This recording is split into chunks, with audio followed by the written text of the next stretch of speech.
அனைவருக்கும் வணக்கம். வணக்கம் சார். வணக்கம். 176வது வாராந்திர ஜோதிட பரப்புரை கூட்டம். வெங்கடேசன் சார், நீங்க மட்டும் அன்மியூட் பண்ணிக்கோங்க சார். ஓகே.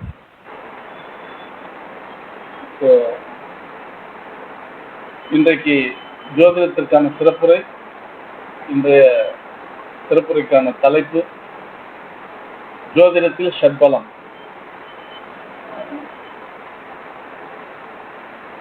ஜோதிடத்தில் ஜோதிட பலன் கணிப்பதில் ஆணிவேர் ரூட் என்று சொல்லப்படுகின்ற இந்த ஷட்பலம் குறித்து நம்முடைய சிறப்புரையாற்ற வந்திருக்கிறார் அன்பிற்குரிய சகோதரர் திரு ஜி வெங்கடேசன் அவர்கள். அவர்களை உங்கள் அனைவரின் சார்பிலும் ஸ்டார் அகாடமியின் சார்பிலும் அன்போடு வருக வருக என்று வரவேற்கிறேன். வெங்கடேசன் சார் ஏற்கனவே இதே டாபிக்கை ஸ்டார் அகாடமியுடைய ஃபோர்ட்நைட்லி இங்கிலீஷ் ஆங்கில ஜூம் செஷனில் பேசியிருந்தாங்க. ஸோ நல்ல ரெஸ்பான்ஸ் இருந்துச்சு. இதை ஏன் தமிழில் கொடுக்கக்கூடாதுன்னு தோணிச்சு. தமிழில் இயல்பாகவே மக்கள்கிட்ட ஒரு ஸ்டார் மோகம்னு சொல்கிற மாதிரி, நட்சத்திர மோகம்ங்கிற மாதிரி மக்கள்கிட்ட ஒரு விஷயம், முன்னணியில் இருக்கக்கூடிய பலர் சொல்லக்கூடிய எதாக இருந்தாலும் உண்மையாக தான் இருக்கும் அப்படின்னு ஒரு அபிப்பிராயம் வச்சுருக்காங்க. வெள்ளையார் சிறப்பாக இருக்கிறவன் பொய் சொல்ல மாட்டான்னு சொல்லுவாங்க இல்லையா, அந்த மாதிரி. ஸோ இன்றைக்கு முன்னணியில் இருக்கக்கூடிய, இன்னும் சொல்லப்போனால் ஜோதிடத்துறையில் பிரபலமாக இருக்கக்கூடிய பலர் இந்த பாரம்பரிய ஜோதிடத்தில் முன்னெடுக்கப்பட்டுள்ள இந்த ஷட்பலம், அஷ்டவர்க்கம், இதெல்லாம் ஜோதிடத்துக்கு தேவையில்லாத கருத்து அப்படின்னு ஒரு அபிப்பிராயத்தை வச்சுட்டு இருக்காங்க.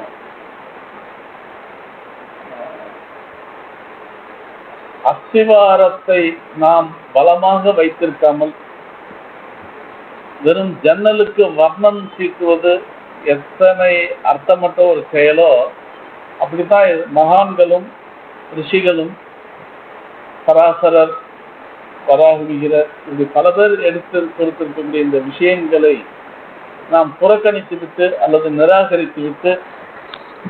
ஆடியோ ஓகே தானே சார்? ஆடியோ ஓகேவா? கரெக்டாக இருக்குங்க சார். கரெக்டாக இருக்குங்க. புறக்கணித்து விட்டு அல்லது நிராகரித்து விட்டு இந்த ஜோதிடத்தினுடைய மகத்துவத்தை பற்றி பேசுவது என்பது ஒரு சிறுபிள்ளைத்தனமானது. ஸோ பாரம்பரிய ஜோதிடம் விஞ்ஞான கண் கொண்டு பார்க்க வேண்டும் என்பது ஸ்டார் அகாடமியுடைய உள்ளார்ந்த விருப்பம். அதற்காகத்தான் அது தன்னுடைய பயணத்தை தொடர்ந்தேர்ச்சியாக நடத்தி கொண்டிருக்கிறது. ஆனால் பாரம்பரியத்தை குறை சொல்வதும், ஏன்னா ஜோதிடம் இன்றைக்கு தசாபுத்தியிலேருந்து எதை பற்றி நாம் சொன்னாலும் இதெல்லாமே பாரம்பரியம்தான். தசாபுத்தியை ஏற்றுக்கும், ஆனால் ஷட்பலத்தை ஏற்றுக்க மாட்டோம், தசவர்க்கத்தை ஏற்றுக்க மாட்டோம், அஷ்டவர்க்கத்தை ஏற்றுக்க மாட்டோம். அப்படிங்கிறது கனி இருப்ப காய் கவர்ந்தற்று அப்படிங்கிற ஒரு மனோபாவம் தான். ஸோ இன்றைக்கு இந்த பாரம்பரியமான பல விஷயங்கள் குப்பைன்னு சொல்லக்கூடிய பல ஜோதிட அன்பர்கள் இருக்காங்க. மிகுந்த வருத்தமான விஷயம். அப்போ இதில் உள்ளபடியே என்ன இருக்கு அப்படின்னு ஒன்று அவங்க தெரியாமல் சொல்லலாம், அல்லது தெரிந்து கொண்டு இவ்வளவு கடினமான விஷயங்கள்லாம் தேவையில்லை என்று நிராகரிக்கக்கூடிய மனோபாவத்தோடு சொல்லலாம். ஆனால் ஸ்டார் அகாடமி பாரம்பரிய மற்றும் விஞ்ஞான ஜோதிட ஆராய்ச்சி கல்வியகம், பாரம்பரியத்தை பற்றி நாம் சொல்லும்போது இந்த ஷட்பலத்தையோ அல்லது பாரம்பரியமான மகான்கள் சொல்லிக் கொடுத்த எந்த விஷயத்தையும் தவிர்த்து விட்டு பேசுவது மிகவும் வருத்தத்திற்குரியது, கண்டனத்துக்குரியது என்று நாங்கள் இங்கே பதிவு செய்கிறோம். அது உள்ளார்ந்து செல்வதில் நமக்கு தயக்கம் இருக்கலாம், அல்லது புரிதலில் குறைவு இருக்கலாம். ஆனால் அது முற்றிலும் தவறு, நிராகரிக்கப்பட வேண்டியது, குப்பை என்று சொல்வதில் ஸ்டார் அகாடமிக்கு துளியும் உடன்பாடில்லை. அதை மிக வன்மையாக எதிர்க்கவும் செய்கிறோம். ஸோ அப்படின்னா இந்த விஷயங்களை மக்களுக்கு கொண்டு போக இதன் மீது மாணவர்களுக்கு, ஜோதிடத்தின்பால் ஆர்வம் உள்ளவர்களுக்கு இதன் மீதான அனுபவம், இதை கற்று அறிந்து கொள்ள, கற்று உணர்ந்து கொள்வதற்கான தெளிவுகள் கிடைக்க கிடைக்க இப்படி பாரம்பரியத்தை பற்றிய தவறான கருத்துகள் தானாக நிராகரிக்கப்படும், குப்பை கூலத்தில் போடப்படும். ஸோ அப்போ அதை எஸ்டாப்ளிஷ் பண்ண வேண்டியது இது ஸ்டார் அகாடமியோட தலையாய கடமைன்னு நினைக்கிறோம். நவீனத்தை நிராகரிக்கணும்னு அர்த்தம் இல்லை, நவீனமயம் அவசியமானது தான். ஆனால் பாரம்பரியத்தில் இருந்து கொண்டு இந்த ஜோதிடமோ அல்லது வானியலோ, இன்றைக்கு இந்திய ஜோதிடவான் இருக்கக்கூடிய மகரிஷிகள் சொல்லிக் கொடுத்த அளவிற்கு உலகத்தில் எந்த நாட்டிலும் இப்படி மகத்துவமாக பறைசாற்றப்பட்டதில்லை. அதில் ஆத்மார்த்தமாக உள்ளார்ந்து படித்து உணரக்கூடியவர்களால் அதை நிச்சயமாக நன்கு உணர முடியும், நன்கு தெரிந்து கொள்ள முடியும். அந்த வகையில் இன்றைக்கு ஜோதிடத்தில் ஷட்பலம் அப்படிங்கிற தலைப்பை ஸ்டார் அகாடமி இன்றைக்கு முன்வைத்திருக்கிறோம். ஒரே நிமிஷம்.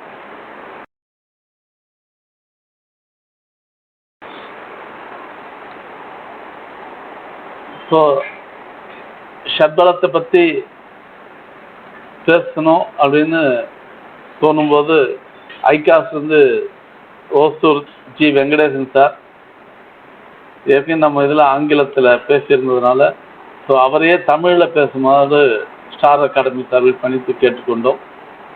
ஸோ அவரும் பல பணிகளுக்கு மத்தியில் நம்முடைய இந்த நிகழ்ச்சியை சிறப்புரை நிகழ்த்துவதற்கு ஒப்புக்கொண்டிருக்கிறார்.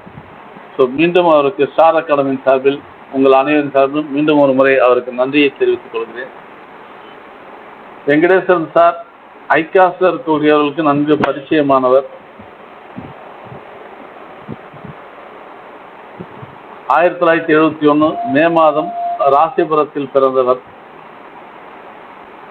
தகப்பனார் பெயர் கோவிந்தன், தாயார் பெயர் சரஸ்வதி. கிட்டத்தட்ட 9 தலைமுறையாக ஜோதிடத்தை பார்த்து கொண்டு வரக்கூடிய ஒரு பரம்பரை. இன்றைக்கும் அவருடைய தகப்பனார் கிட்டத்தட்ட 87 வயது, செவித்திறன் குறைவாக இருந்த போதிலும் கூட இன்றைக்கும் ஜோதிடத்தை பார்த்துட்டு வந்துட்டு இருக்காங்க.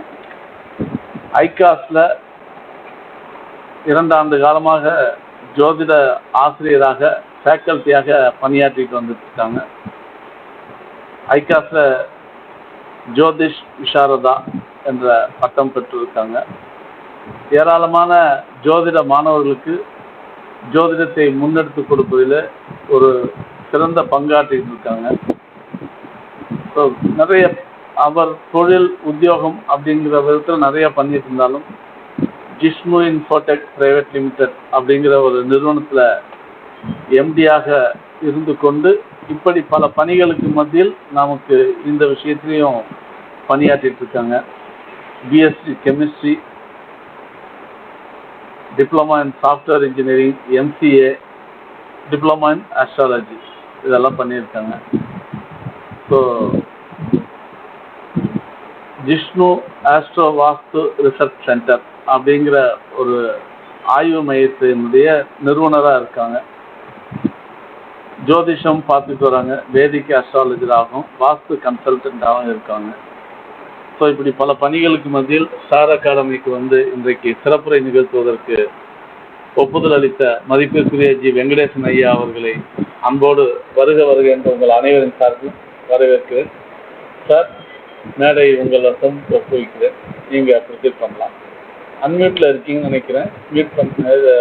மியூட்டில் இருக்கீங்க, அன்மியூட் பண்ணிடுங்க. ஓகே, வாய்ஸ் கரெக்டாக கேட்குதுங்களா? கேட்குது சார். ஓகேங்க.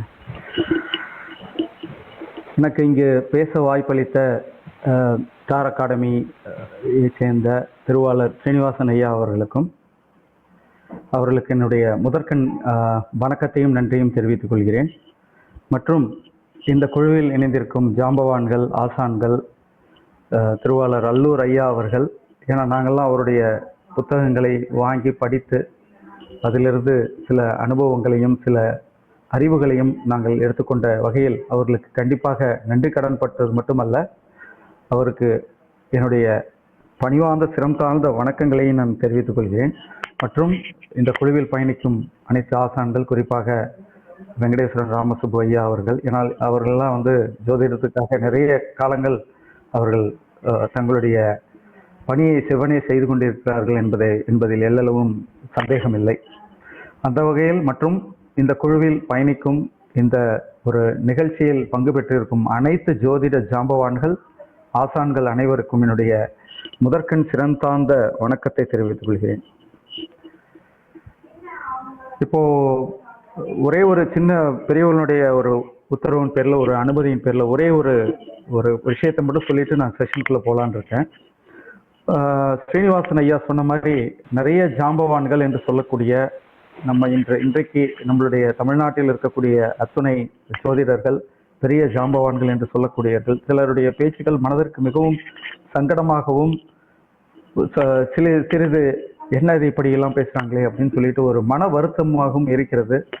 அதற்காக நம்மளுடைய கடமையை நாம் செய்யாமல் இருக்க முடியாது. சொல்பவர்கள் 1008 சொல்லினாலும் நம்மளுடைய கடமையை நாம் செய்ய வேண்டும் என்பதில் நாம் முழு முயற்சியுடன் இருக்க வேண்டும் என்பதில் முழு கவனத்துடன் சில அடிப்படை பயிற்சிகளும் அடிப்படை வகுப்புகளும் கண்டிப்பாக அங்கங்கே நடந்து கொண்டு இருக்க வேண்டும் என்பதில் எல்லளவும் சந்தேகமில்லை. ஒரே ஒரு விஷயம், அதாவது நமக்கெல்லாம் தெரியும், வேதத்தை தொகுத்து வழங்கியவர் சாட்சாத் ஸ்ரீமன் நாராயணனே அவதாரம் எடுத்த ஸ்ரீமத் வேத வியாசர் என்பது எல்லாருக்கும் தெரியும். அவருடைய தந்தையாகிய பராசரர் என்று சொல்லக்கூடிய அவர்தான் இந்த ஜோதிடம் வானவியல் முதலியவற்றை அவர்தான் இந்த உலகிற்கு தொகுத்து வழங்கினார். அவரே சொல்கிறார், நான் தொகுத்து தான் வழங்கினேன், நானாக உருவாக்கப்படவில்லை என்று பராசரர் ஒரு இதில் குறிப்பிடுகிறார் என்று நினைக்கிறேன். அதன்படி பார்க்கும்போது இந்த வேதத்தை தொகுத்து வேதங்கள் மக்களுக்கு வருவதற்கு முன்பே ஜோதிடம் வானவியல் மக்களுக்கு கொடுக்கப்பட்டது. இன்னும் சொல்ல போனால் அந்த வானவியல் மற்றும் ஜோதிடவியலை வைத்துதான் அந்த பராசர முனிவர் எந்த நேரத்தில் அந்த குழந்தை ஜனித்தால், எந்த நேரத்தில் அந்த குழந்தை உருவானால், சாட்சாத் ஸ்ரீமன் நாராயணனே அவதாரம் எடுத்து இந்த வேதங்களை 4 விதமான சதுர் வேதங்களை தொகுத்து வழங்கக்கூடிய ஒரு தன்மையை கிடைக்கப்பெறும், அந்த பாக்கியம் கிடைக்கப்பெறும் என்பதை பொறுத்து அதனுடைய நேர காலத்தை கணித்து செய்ததாக நமக்கு வரலாறுகள் சொல்லிக் கொண்டிருக்கின்றன. அதனால் அப்பேற்பட்ட ஜாம்பவான்களுடைய ஒரு நிலைப்பாட்டை நாம் எத்தனையோ ஆயிரம் வருஷங்கள் உயிர் வாழ்ந்து அவர்களெல்லாம் ஜாம்பவான்கள் எடுத்துரைத்த அந்த எந்த விதத்திலையும் அந்த பாரம்பரியத்தை நாம் சிறிதும் பாழ்படுத்தாமல் பாரம்பரியத்தை போற்றி பாதுகாத்து, அதே போல் நம்மளுடைய அறிவியலையும் பயன்படுத்தி சிலவித அதுக்குண்டான சாஃப்ட்வேர் மென்பொருள் என்று சொல்லக்கூடிய அதை சுலபப்படுத்தி விட்டோம் என்பதற்காக சில அடிப்படை இதில் நம்ம தவிர்க்க முடியாது. அதை பற்றின நம்முடைய அறிவையும் நாம் வளர்த்துக் கொள்ள வேண்டும் என்பதில் நாம் மிகவும் கவனமாக இருக்க வேண்டும் என்பது அடியனுடைய தாழ்மையான கருத்து மட்டுமல்ல, தாழ்மையான வேண்டுகோள். இன்று என்னுடைய பிரசன்டேஷன் நான் ஷேர் பண்றேங்க. ஓகே சார், ஷேர் ஆகுது. ஓகே. ஸோ நிகழ்ச்சி துவங்குவதற்கு முன்பு நம்மளுடைய இறை வணக்கத்தை நான் சமர்ப்பிக்கிறேன். ஒரே நிமிஷம் சார். ஸோ ஜோதிடத்தில் இன்றைய தலைப்பாக நம்ம ஜோதிடத்தில்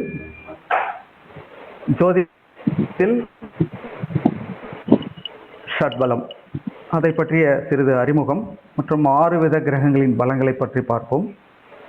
மற்றும் கேள்வி பதில் நம்மளுடைய செஷனை முடிச்சுக்கலாங்க. ஷட்பலம் என்றால் என்ன? முதல்ல ஒரு பேசிக்காக ஷட்பலம் என்றால் என்ன அப்படின்னா, ஷட் என்றால் 6 என்று அர்த்தம், பலம் என்றால் ஸ்ட்ரென்த், ஆங்கிலத்தில் சொல்ல போனால் ஸ்ட்ரென்த், தமிழில் பலம் அதனுடைய வலிமைகள், அதனுடைய செல்வாக்கு, ஆதிக்கம், எப்படி வேணால் சொல்லலாம். ஸோ 6 விதமான கிரகங்களுடைய பலங்களை சொல்வதே ஷட்பலம்.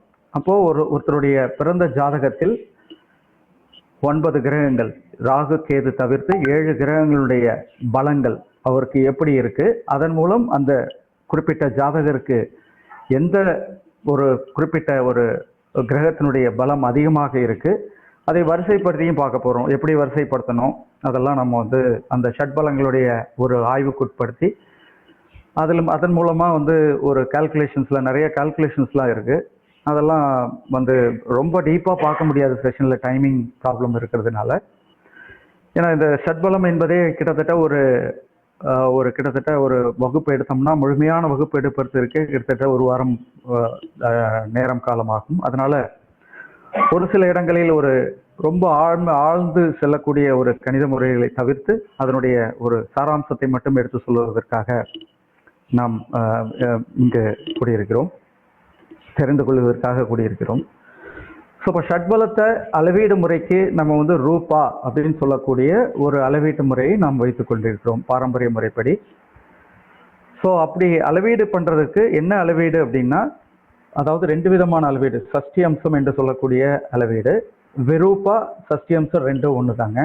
அப்போ 60 சஷ்டி அம்சம் சேர்ந்தது ஒரு ரூபா, அல்லது 60 விரூபாக்கள் சேர்ந்தது ஒரு ரூபா அப்படிங்கிற ஒரு அளவீட்டு முறையோட கிரகங்களுடைய பலத்தை நாம் இந்த ஷட்பலத்தின் மூலம் நாம் கணிக்க வேண்டும் என்பது இங்கு தெரிந்து கொள்கிறோம் நாம். இப்போ பராசரி முறைப்படி 6 விதமான பலங்களை ஷட்பலம் வலியுறுத்துகிறது. ஒன்று வந்து ஸ்தான பலம், அதாவது இடத்தை, அதாவது கிரகங்களுடைய இடம், அதாவது 12 ராசியில் அந்த கிரகங்கள் எங்கு இருக்கிறது, எங்கு அந்த கிரகங்கள் அமர்ந்து இருக்கிறது, அதை பொறுத்து அதனுடைய பலத்தை எப்படி அறிவது. திக்பலம், திக்பலம்னா திசை, திக்கு தெரியாத காட்டில் என்ன விட்டுட்டாங்க அப்படிங்கிற மாதிரி ஒரு வார்த்தை இருக்குது இல்லைங்களா, அதுதான் வந்து திக் பலம் என்று சொல்லக்கூடிய அந்த திசைகள் பற்றின ஒரு பலம். அப்போ அந்த கிரகங்கள் அந்த ராசியில் எந்த திசையில் அமர்ந்திருக்கின்றன அதை பொறுத்து அதனுடைய பலத்தை அறிவதே திக்பலம். காலபலம், காலம் என்றால் நேரம், நேரம் ஒரு பிறந்த ஜாதகனுடைய பிறந்த நேரத்தை பொறுத்து எடுக்கக்கூடிய பலம் காலபலம். சிரேஷ்ட பலம், அதாவது நகர்வுகள், நம்ம சொல்லுவோம் சேட்டை பண்றான் அப்படின்றாங்கல்ல, ஒரு குறிப்பிட்ட சில பசங்கள் எல்லாம் சேட்டை பண்றாங்க, சேஷ்டை ரொம்ப ஜாஸ்தி இருக்கு அப்படிங்கிறாங்களே, அந்த மாதிரி சிரேஷ்ட பலம், அதாவது சிலவித பலங்கள் அதனுடைய கிரகங்களுடைய நகர்வுகளை பொறுத்து எப்படி நகர்ந்துட்டு இருக்கு, வக்கரத்தில் இருக்கா, இல்லை நேரடியான பார்வையில் நேரடியான ஒரு அதனுடைய ஆர்பிட் என்று சொல்லக்கூடிய அதனுடைய வழியில் நகர்ந்து கொண்டிருக்கிறதா, அதை பொறுத்து அந்த கிரகங்களுடைய பலத்தை எடுப்பது சிரேஷ்ட பலம் என்று சொல்லக்கூடிய ஒரு பலம். அப்புறம் நைசர்கிக பலம், நைசர்கிக என்பது நிரந்தரமான பலங்கள். ஒவ்வொரு கிரகத்துக்கும் ஒரு நிரந்தரமான ஒரு பலம், இவங்கன்னா இப்படிதான் கேரக்டர் இருக்கும் அப்படிங்கிற மாதிரி இருக்கிற மாதிரி ஒவ்வொரு ஜாதகருக்கும், எல்லா ஜாதகருக்கும் சொல்லப்போனா எல்லா ஜாதகருக்கும் அந்தந்த கிரகங்களுடைய ஒரு நிரந்தரமான பலம், அதையும் பொறுத்து அந்த நைசர்கிக பலம் என்பதை நாம் கணிக்கணும். அப்புறம் திருக் பலம், திருக் பலம்னா பார்வையின் மூலம் கிடைக்கக்கூடிய பலங்கள், அதையும் நம்ம நம்ம கணிக்க வேண்டும் என்பது ஷட்பலத்தினுடைய 6 விதமான பலங்கள் பற்றி நம்ம இந்த இதில் நம்ம கொஞ்சம் விரிவாக பார்ப்போம். ஏற்கனவே சொன்ன மாதிரி அளவீட்டு முறை ரூபா, 60 சஷ்டி அம்சம், அதாவது 60 விரூபாக்கள் சேர்ந்தது ஒரு ரூபா. இதை வைத்து தான் அந்த கிரகங்களுடைய பலங்களை நாம் பலத்தை நாம் எடுக்கிறோம், பலத்தை நாம் கணக்கிறோம். ஸோ அப்போ இது ஒரு சிம்பிளான ஒரு சார்ட்டு. ஷட்பலத்தில் ஸ்தான பலத்துக்கு கீழே பார்த்தீங்கன்னா அது வந்து 5 வகைகளாக பிரிக்கலாம். உச்சபலம், சப்த வர்க்கஜ பலம், ஓஜயுக்ம ராசி அம்ச பலம், கேந்திர பலம், திரேகான பலம் என்று சொல்லக்கூடிய ஸ்தான பலத்தில் ஒரே ஒரு இது மட்டும் இல்லை, ஸ்தான பலத்துக்கு கீழே மறுபடியும் 5 விதமாக பிரியும். உச்சபலம், சப்த வர்க்கஜ பலம், ஓஜயுக்ம ராசி அம்ச பலம், கேந்திர பலம், திரேகான பலம் என்று சொல்லக்கூடிய பலத்தை நாம் கணிக்க வேண்டும். அடுத்தது 2வதாக பார்த்தா திக்பலம், திசையை பற்றி சொல்லக்கூடியது. அதில் ஒரே ஒரு கால்குலேஷன், அதாவது திக்பலத்தை வச்சு கால்குலேட் பண்ணுறது, அதில் பிரிவுகள் இல்லை. காலபலம் என்று சொல்லக்கூடியது மறுபடியும் 8 விதமாக பிரிகிறது. இந்த இடத்துல நதோன்னத பலம், அதாவது நதோன்னதுன்னா இரவு பகல், அதனுடைய பலம், அதாவது ஒரு ஜாதகர் எந்த நேரத்தில் பிறக்கிறார் அதை பொறுத்து பலத்தை கிரகங்களுடைய பலத்தை கணக்கீடு செய்வது நதோன்னத பலம், இரவு பகல் பொறுத்து பலம் எடுப்பது.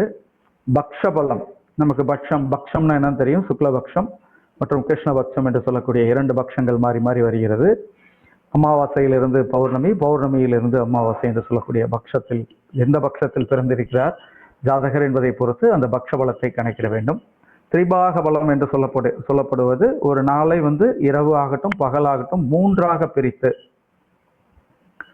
3 பாகமாக பிரித்து அந்த 3 பாகத்தில் எந்த பாகத்தில் பிறக்கிறார் அதை பொறுத்து அந்த கிரகங்களுடைய பலத்தை எடுப்பது திரிபாக பலம். அப்த பலம் அல்லது வருஷ பலம், எந்த வருஷத்தில் பிறக்கிறார் அந்த வருஷத்தினுடைய வருஷாதிபதி யாரு, அவருக்கு என்ன பலம், அவருக்கு என்ன கணக்கீடுகள் மூலம் அவருக்கு என்ன பலம் கிடைக்கும் என்பதை பற்றி அறிவது வருஷபலம். மாசபலம், மாசத்தில் எந்த மாசத்தில் பிறக்கிறார் அந்த மாசத்தில் கிரகத்தினுடைய வலிமைகள் என்ன என்பதை பற்றி தெரிந்து கொள்வது மாசபலம். வாரபலம், எந்த வாரத்தில் பிறக்கிறார் அதனுடைய பலத்தை பற்றி, கிரகங்களுடைய பலத்தை பற்றி அறிவது வாரபலம். ஹோரை பலம், ஹோரைன்னா என்னன்னு தெரியும், எந்த ஓரையில குறிப்பா அவர் பிறக்கிறார் என்பதை பொறுத்து அதனுடைய கிரகங்களுடைய பலத்தை கணக்கிடுவது ஓரை பலம். அயன பலம், தட்சிணாயனம் உத்தராயணம் என்று சொல்லக்கூடிய அயன பலம், இது காலபலத்துல வருது. சேஷ்ட பலத்துல வக்ரம், அணுவக்ரம், மந்ததாரா, சாரா, அதிசாரா, இந்த மாதிரி 7 விதமான வித்தியாசமான ஒரு நகர்வுகளை பொறுத்து நாம் அந்த கிரகங்களுடைய பலத்தை நாம் கணக்கீடு மூலம் அறிந்து கொள்ள வேண்டும். நைசர்கிக பலம் ஏற்கனவே பார்த்தோம், இது நிரந்தரமான பலம், கிரகங்களுடைய நிரந்தரமான பலம். இதனுடைய அந்த கணக்கீடு முறைகள் பெரிதாக இல்லை, அதற்கென்று சில அளவீடுகள் கொடுக்கப்பட்டிருக்கிறது. அதை அப்படியே எடுத்துக்கொள்ள வேண்டும் என்பது நைசர்கிக பலம். திருக் பலம் என்பது பார்வையின் பலம். இதுதான் ஒரு ஷட் பலத்தினுடைய ஒரு சார்ட், ஒரு அட்டவணை என்று நாம் சொல்லலாம்.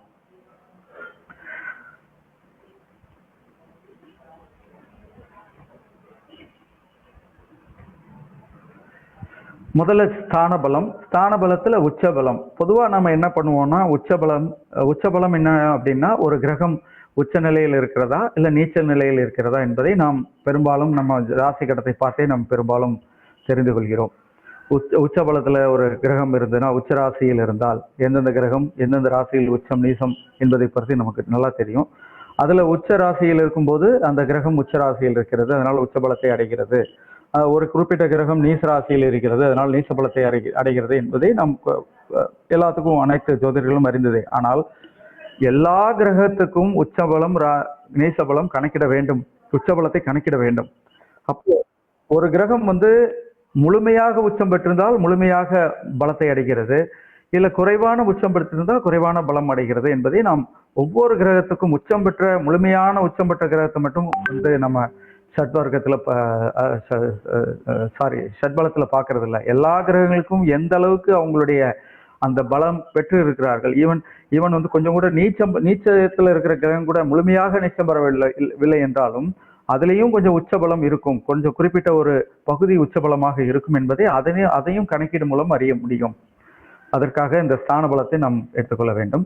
சப்த வர்ஜக பலம் அடுத்தது ஓஜ யுக்ம ராசி அம்ச பலம். அதாவது சப்த வர்க்கஜ பலம் என்றால் கிட்டத்தட்ட சப்தம்னா 7 விதமான வர்க்க அட்டவணையிலிருந்து நாம் அந்த கிரகங்களுடைய பலத்தை எடுத்து நாம் அதனுடைய கணக்கீடு கொண்டு வருவது சப்த வர்க்கஜ பலம். ஓஜ யுக்ம ராசி அம்ச பலம் அப்படிங்கிறது என்ன அப்படின்னா, ஓஜ யுக்ம, அதாவது ஓஜ அப்படின்னா ஒற்றைப்படை, யுக்ம அப்படின்னா இரட்டைப்படை. இரட்டைப்படையில் இருக்கக்கூடிய கிரகங்கள், ராசியில் இருக்கக்கூடிய ஒற்றைப்படை ராசியில் இருக்கக்கூடிய கிரகங்கள், இரட்டைப்படை ராசியில் இருக்கக்கூடிய கிரகங்கள், அது ராசி சக்கரம் மட்டுமல்ல அம்ச சக்கரத்திலையும் நாம் அதனுடைய பலத்தை அறிவது ஓஜ யுக்ம ராசி அம்ச பலம் என்று நாம் கணக்கிட வேண்டும். அடுத்தது கேந்திர பலம். இது எல்லாத்துக்கும் நமக்கு தெரியும், பொதுவாக தெரியும். கேந்திரத்தினுடைய பலத்தை அறிவது திரேக்கான பலம், 5வது திரேக்கான பலம். இது ஒவ்வொன்றா இன்னும் கொஞ்சம் விரிவாக நாம் பார்க்கலாம். முதல்ல ஸ்தான பலம் என்றால் எப்படி கணிக்க வேண்டும் என்பதை நாம் பார்க்கலாம். ஒரு கிரக பலம் அதனுடைய உச்ச நீச பலத்தை பொறுத்து கணக்கிடப்படுகிறது. உச்ச நீச பலத்தை பொறுத்து இந்த உச்ச பலம் கணக்கிடப்படுகிறது. ஒரு கிரகம் உச்ச நிலையை முழுமையாக அடையும் போது ₹1, அதாவது 60 சஷ்டி அம்சம் முழுமையான ஒரு ரூபாய் என்று ஒரு பலத்தை அது பெறுகிறது. முழுமையான உச்ச நிலை அடையும் போது 60 சஷ்டி அம்சம் அல்லது ₹1 பலத்தை அது அடைகிறது. ஒரு கிரகம் நீச நிலையை அடையும் போது உச்சபலம் சுத்தமாக இல்லை. அதனால முழுமையாக நீச்ச பலம் இருக்குமா அப்படின்னா, அது கணக்கீடுகளின் மூலம் அந்த கிரகம் முழுமையாக நீச்ச பலத்தை அடைகிறதா, இல்லை ஒரு சில நீச்ச பலத்தை அடையாமல் கொஞ்சம் முன்ன பின்ன இருந்து அதனுடைய நீச்ச பலத்தை அதை அடைந்து கொஞ்சம் உச்ச பலத்தினுடைய அந்த அளவீடு குறைவாக இருக்கிறதா என்பதை கணக்கீடு மூலம் நாம் அறிந்து கொள்ள வேண்டும். அப்போ அந்த கணக்கீடு எப்படி இருக்கும் அப்படின்னா, கிரகத்தினுடைய தீர்க்க ரேகை, அதாவது லாஞ்சிடியூட் என்று சொல்லக்கூடிய கிரகத்தின் தீர்க்க ரேகை அதனுடைய நீச புள்ளியை கழித்து அதை 60ஆல் பெருக்கி 180ஆல் வகுக்க வருவதே அந்த குறிப்பிட்ட கிரகத்தினுடைய உச்சபலமாக நம்ம எடுத்துக்கொள்ள வேண்டும். கிரகத்தின் தீர்க்க ரேகை அதை மறுபடியும் அந்த அந்த ஒரு ஃபார்முலா, அந்த ஒரு கணிதத்தை மறுபடியும் சுருக்கும் போது, ஏன்னா 60 வந்து 60 180 ரெண்டையும் இன்னும் கொஞ்சம் சுருக்கி அதை மூணா சுருக்கி மறுபடியும் கிரகத்தின் தீர்க்க ரேகை, அதாவது கிரகத்தினுடைய லாங்கிடியூட் மைனஸ் நீச புள்ளி, அதை வந்து 3ஆல் வகுக்க வருவதே ஒரு கிரகத்தினுடைய உச்சபலமாக நாம் கணக்கீடு எடுத்துக்கொள்ள வேண்டும். இதெல்லாம் எதுக்குங்க நம்ம இந்த அளவுக்கு டீப்பா பார்க்கணும் அப்படின்னா, இப்போதான் சாஃப்ட்வேர் வந்து ஒரு செகண்ட்ல இந்த சாஃப்ட்வேர் நம்ம கொடுத்துருது. எல்லாத்தையுமே நம்ம அப்ளிகேஷன் மூலியமா, ஒரு சாஃப்ட்வேர் அப்ளிகேஷன் மென்பொருள் மூலியமா நம்ம எல்லாத்தையும் வந்து சுலபப்படுத்திட்டோம். ஆனா ஒரு ஜோதிடராக நமக்கு ஒரு அடிப்படை அறிவு தெரிந்து கொள்ள வேண்டும், அடிப்படை அறிவு இருக்க வேண்டும் என்பதற்காகவே இதெல்லாம் நம்ம இன்னும் இதனுடைய கணக்கீடுகளை நாம் தெரிந்து கொள்ள அவசியமாகிறது. இதெல்லாம் இன்னைக்கு வந்து உச்சபலம், ஸ்தானபலம், ஷட்பலம் இதெல்லாம் ரொம்ப சுலபமாயிடுச்சு. இது அதனுடைய கணக்கீடுகளை எல்லாம் உள்ள கொண்டு வந்துட்டு ரொம்ப சுலபப்படுத்திட்டாங்க. ஆனா அதனுடைய அடிப்படையான ஒரு விஷயத்தை நாம் தெரிந்து கொள்ள வேண்டும், அறிந்து கொள்ள வேண்டும் என்ற நோக்கத்திலேயே இந்த ஷட்பலம் என்று சொல்லக்கூடிய இந்த ஒரு செஷன்ஸ் நம்ம வந்து எடுத்துட்டு இருக்கோம். அடுத்தது ஸ்தான பலத்துல சப்த வர்க்கஜ பலம். சப்த வர்க்கஜ பலம் அப்படின்னா என்னென்ன சார்ட்? சப்தம்னாவே நம்ம பார்த்தோம் 7 விதமான அட்டவணைகள். வர்க்க சார்ட் எடுத்துட்டு அதன் மூலம் அதனுடைய பலங்களை, கிரகத்தினுடைய பலங்களை அறிந்து கொள்ள வேண்டும். அதற்கு என்னென்ன அட்டவணை நமக்கு சார்ட் வேணும் அப்படின்னு பார்த்தோம்னா, ராசி சார்ட், ஹோரா சார்ட், கிரேகான சார்ட், அப்புறம் வந்து சப்தாம்ச அட்டவணை, அப்புறம் நவாம்ச அட்டவணை, துவதாம்ச அட்டவணை, திரிசாம்ச அட்டவணை. நான் இந்த 7 விதமான அட்டவணைகளை நம்ம எடுத்துட்டு அதில் மூலியம் நம்ம பார்க்கணும். அதுக்கு முன்னாடி ஒரு 3 விதமான உறவுகள் நமக்கு எல்லாத்துக்கும் தெரியும். கிரகங்களுக்குடைய ஒருத்தருக்கு ஒருத்தர் 3 விதமான உறவுகள். நட்பு, இந்த கிரகத்துக்கு இந்த கிரகம் நட்பு, இந்த கிரகத்துக்கு இந்த கிரகம் எதிரி, இந்த கிரகத்துக்கும் இந்த கிரகம் சமம் அப்படிங்கிற ஒரு உறவு முறைகளை நாம் ஜோதிடத்தில் எடுத்துக்கொள்வது நம்மளுடைய மரபு, இயல்பு. அதுக்கு மறுபடியும் பார்த்தீங்கன்னா நிரந்தர நட்பு, தற்காலிக நட்பு, இந்த மாதிரி மேலும் இதை வந்து நிரந்தரம் மற்றும் தற்காலிகம் அப்படின்னு பிரித்து நிரந்தர நட்பு, தற்காலிக நட்பு, நிரந்தர எதிரி, தற்காலிக எதிரி, நிரந்தர சமம், தற்காலிக சமம் அப்படிங்கிற மாதிரி இந்த சப்த வர்க்கஜ பலத்துல நாம வந்து அதனுடைய இதுல நம்ம எடுத்துக்கணும். இது எல்லாத்துலயும் அந்த மாதிரி விஷயங்களை நம்ம பார்க்க வேண்டியிருக்கும். அப்போ நிரந்தர உறவுகள் என்று சொல்லக்கூடிய நம்ம எல்லாத்துக்கும் இதனுடைய அடிப்படை தெரியும். சூரியன் வந்து நிரந்தர நண்பர்கள் என்று சொல்லக்கூடிய ஒரு பட்டியலை நமக்கு எல்லாத்துக்கும் தெரியும். சூரியன் சொல்றோம்னா சந்திரன், செவ்வாய், குரு நிரந்தர நண்பர்கள் என்று சொல்லுவோம். சூரியனுக்கு வந்து புதன் சமமான ஒரு நட்பு நிலையை பெறுகிறார், உறவு நிலையை பெறுகிறார் என்று நமக்கு தெரியும். நிரந்தர எதிரிகள் சூரியனுக்கு சுக்கிரன், சனி என்று நமக்கு தெரியும். இது எல்லா ஜோதிடர்களும் ஒரு அடிப்படையான ஒரு அறிவு. இது எல்லாத்துக்கும் கண்டிப்பாக தெரிந்திருக்கும். ஸோ இதுல நிரந்தர உறவுகள் பற்றி இது சப்த வர்க்கஜ பலத்துல நம்ம பார்க்கணும். அடுத்தது பார்த்தோம்னா தற்காலிக உறவுகள் என்று சொல்லக்கூடிய விஷயங்களை நம்ம வந்து இது ஒவ்வொரு ஜாதகருக்கும் மாறுபடும். அதாவது நிரந்தர உறவுகள் வந்து கிரகங்களுக்கு இடையே இருக்கக்கூடிய நிரந்தர உறவுகள் பெரும்பாலும் அல்ல, 100% அது கரெக்டாக தான் இருக்கும். 100% அது வந்து ஏற்றுக்கொள்ளப்பட்ட ஒன்று. அது வந்து கண்டிப்பாக அதை வச்சு நம்ம பார்க்கலாம். ஆனா தற்காலிக உறவுகள், அதாவது டெம்பரரி ரிலேஷன்ஷிப் என்று சொல்லக்கூடிய தற்காலிக உறவுகள் ஒவ்வொரு பிறந்த ஜாதகருக்கும் ஒவ்வொரு மாதிரி மாறுபடும். அப்போ ஒரு உதாரண ஜாதகம் இங்க பக்கத்திலேயே கொடுக்கப்பட்டிருக்கு. ஒரு கிரகம் இருக்கும் இடத்திலிருந்து 2, 3, 4, 10, 11ஆம் வீட்டில் இருக்கும் கிரகங்கள் தற்காலிக நட்பாக செயல்படுகிறது. அப்போ அந்த உடனே இதுல நமக்கு சந்தேகங்கள் வரும். லக்னத்திலேருந்து எடுக்கணுங்களா இல்ல எங்கிருந்து எடுக்கணும் அப்படின்ட்டு. கண்டிப்பா லக்னத்திலேருந்து எடுக்கக்கூடாது. அந்த கிரகம் இருக்கக்கூடிய, உதாரணத்துக்கு சூரியன் வச்சுக்கிட்டோம் அப்படின்னா, சூரியன் வந்து இப்ப கொடுக்கப்பட்ட ஜாதகத்துல பாத்தீங்கன்னா ஒரு உதாரண கட்டத்துல, ராசி கட்டத்துல சூரியன் வந்து கன்னியில இருக்காரு. அப்ப கன்னியிலிருந்து அதுதான் ஒன்னாம் வீடாக எடுத்துக்கணும். சூரியனும் சுக்கிரனும் கன்னியில இருக்காரு. அப்ப சூரியனுக்கு பார்க்கும்போதும் சரி, சுக்கிரனுக்கும் பார்க்கும்போதும் சரி, அது 1ஆவது வீடாக நாம் எடுத்துக்கொள்ள வேண்டும். அப்ப சூரியனிலிருந்து 2, 3, 4, 10, 11, 12 வீட்டில் இருக்கக்கூடிய கிரகங்கள் தற்காலிக நட்பாக செயல்படுகிறது. அதுபடி பார்த்தா சூரியனுக்கு தற்காலிக நட்பாக இருக்கக்கூடிய கிரகங்கள் என்னென்ன அப்படின்னு பார்த்தோம்னா செவ்வாய், புதன், குரு, சனி. ஏன்னா அது வந்து 2, 3, 4, 10, 11, 12ல அவங்க உட்கார்ந்துருக்காங்க. அந்த குறிப்பிட்ட ராசி சக்கரத்துல, பிறந்தவருடைய ஜாதகத்தினுடைய ராசி சக்கரத்துல அவங்க உட்கார்ந்துருக்காங்க. அப்போ தற்காலிக எதிரி என்று சொல்லக்கூடிய நிலைப்பாட்டை பார்த்தா 1, 5, 6, 7, 8, 9 இருக்கக்கூடிய கிரகங்கள் சூரியனிடமிருந்து சூரியன் இருக்கும் இடத்திலிருந்து 1, 5, 6, 7, 8, 9 இருக்கக்கூடிய கிரகங்கள் தற்காலிக எதிரியாக செயல்படுகிறார்கள்.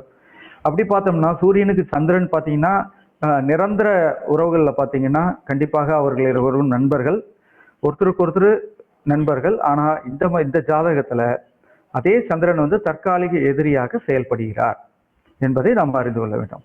இதே போல சந்திரனுக்கு தற்காலிக கொடுக்கப்பட்ட ஜாதகத்தில், ஏன்னா எல்லா ஜாதகம் மாறுபடும், கொடுக்கப்பட்ட ஜாதகத்தில் சந்திரன் வந்து செவ்வாய் தற்காலிக நட்பாக இருக்கிறார்.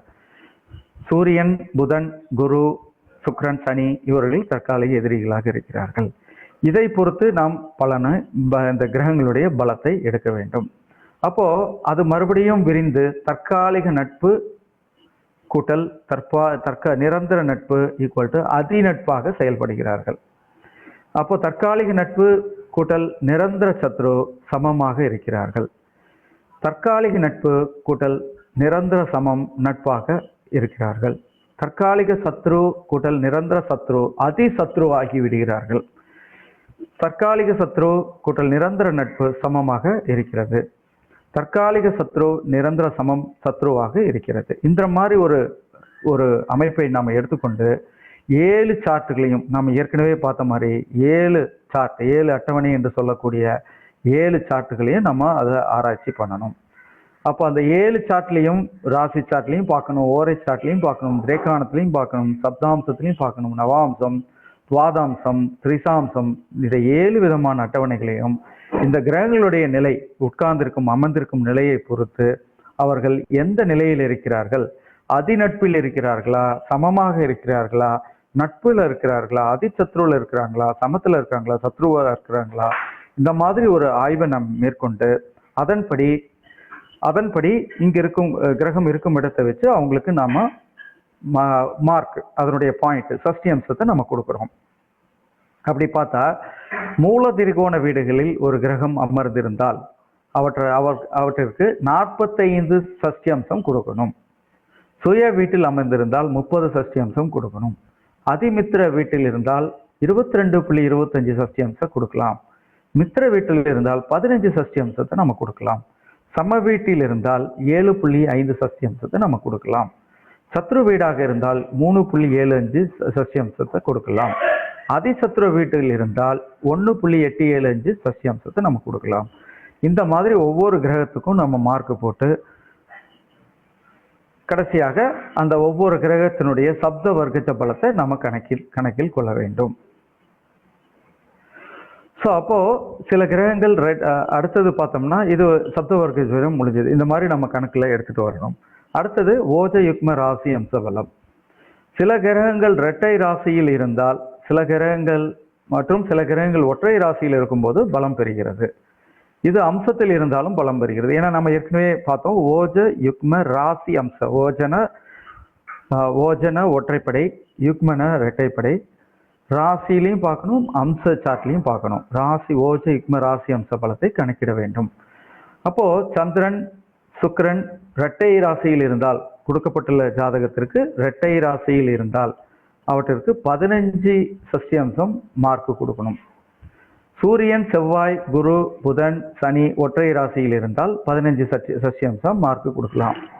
இது ரெண்டுல இல்லாம இருந்தா அப்படின்னா டைரக்டா 0 மார்க் கொடுத்துடணும், 0 சஷ்டி அம்சம் கொடுத்துடணும்.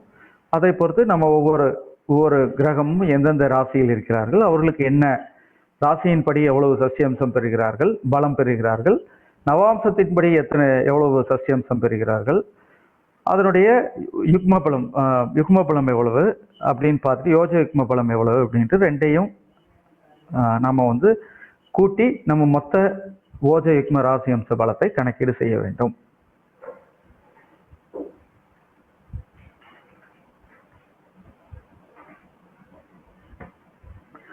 அடுத்தது ஸ்தான பலம், இந்த கேந்திர பலத்தை நம்ம பார்க்கணும்.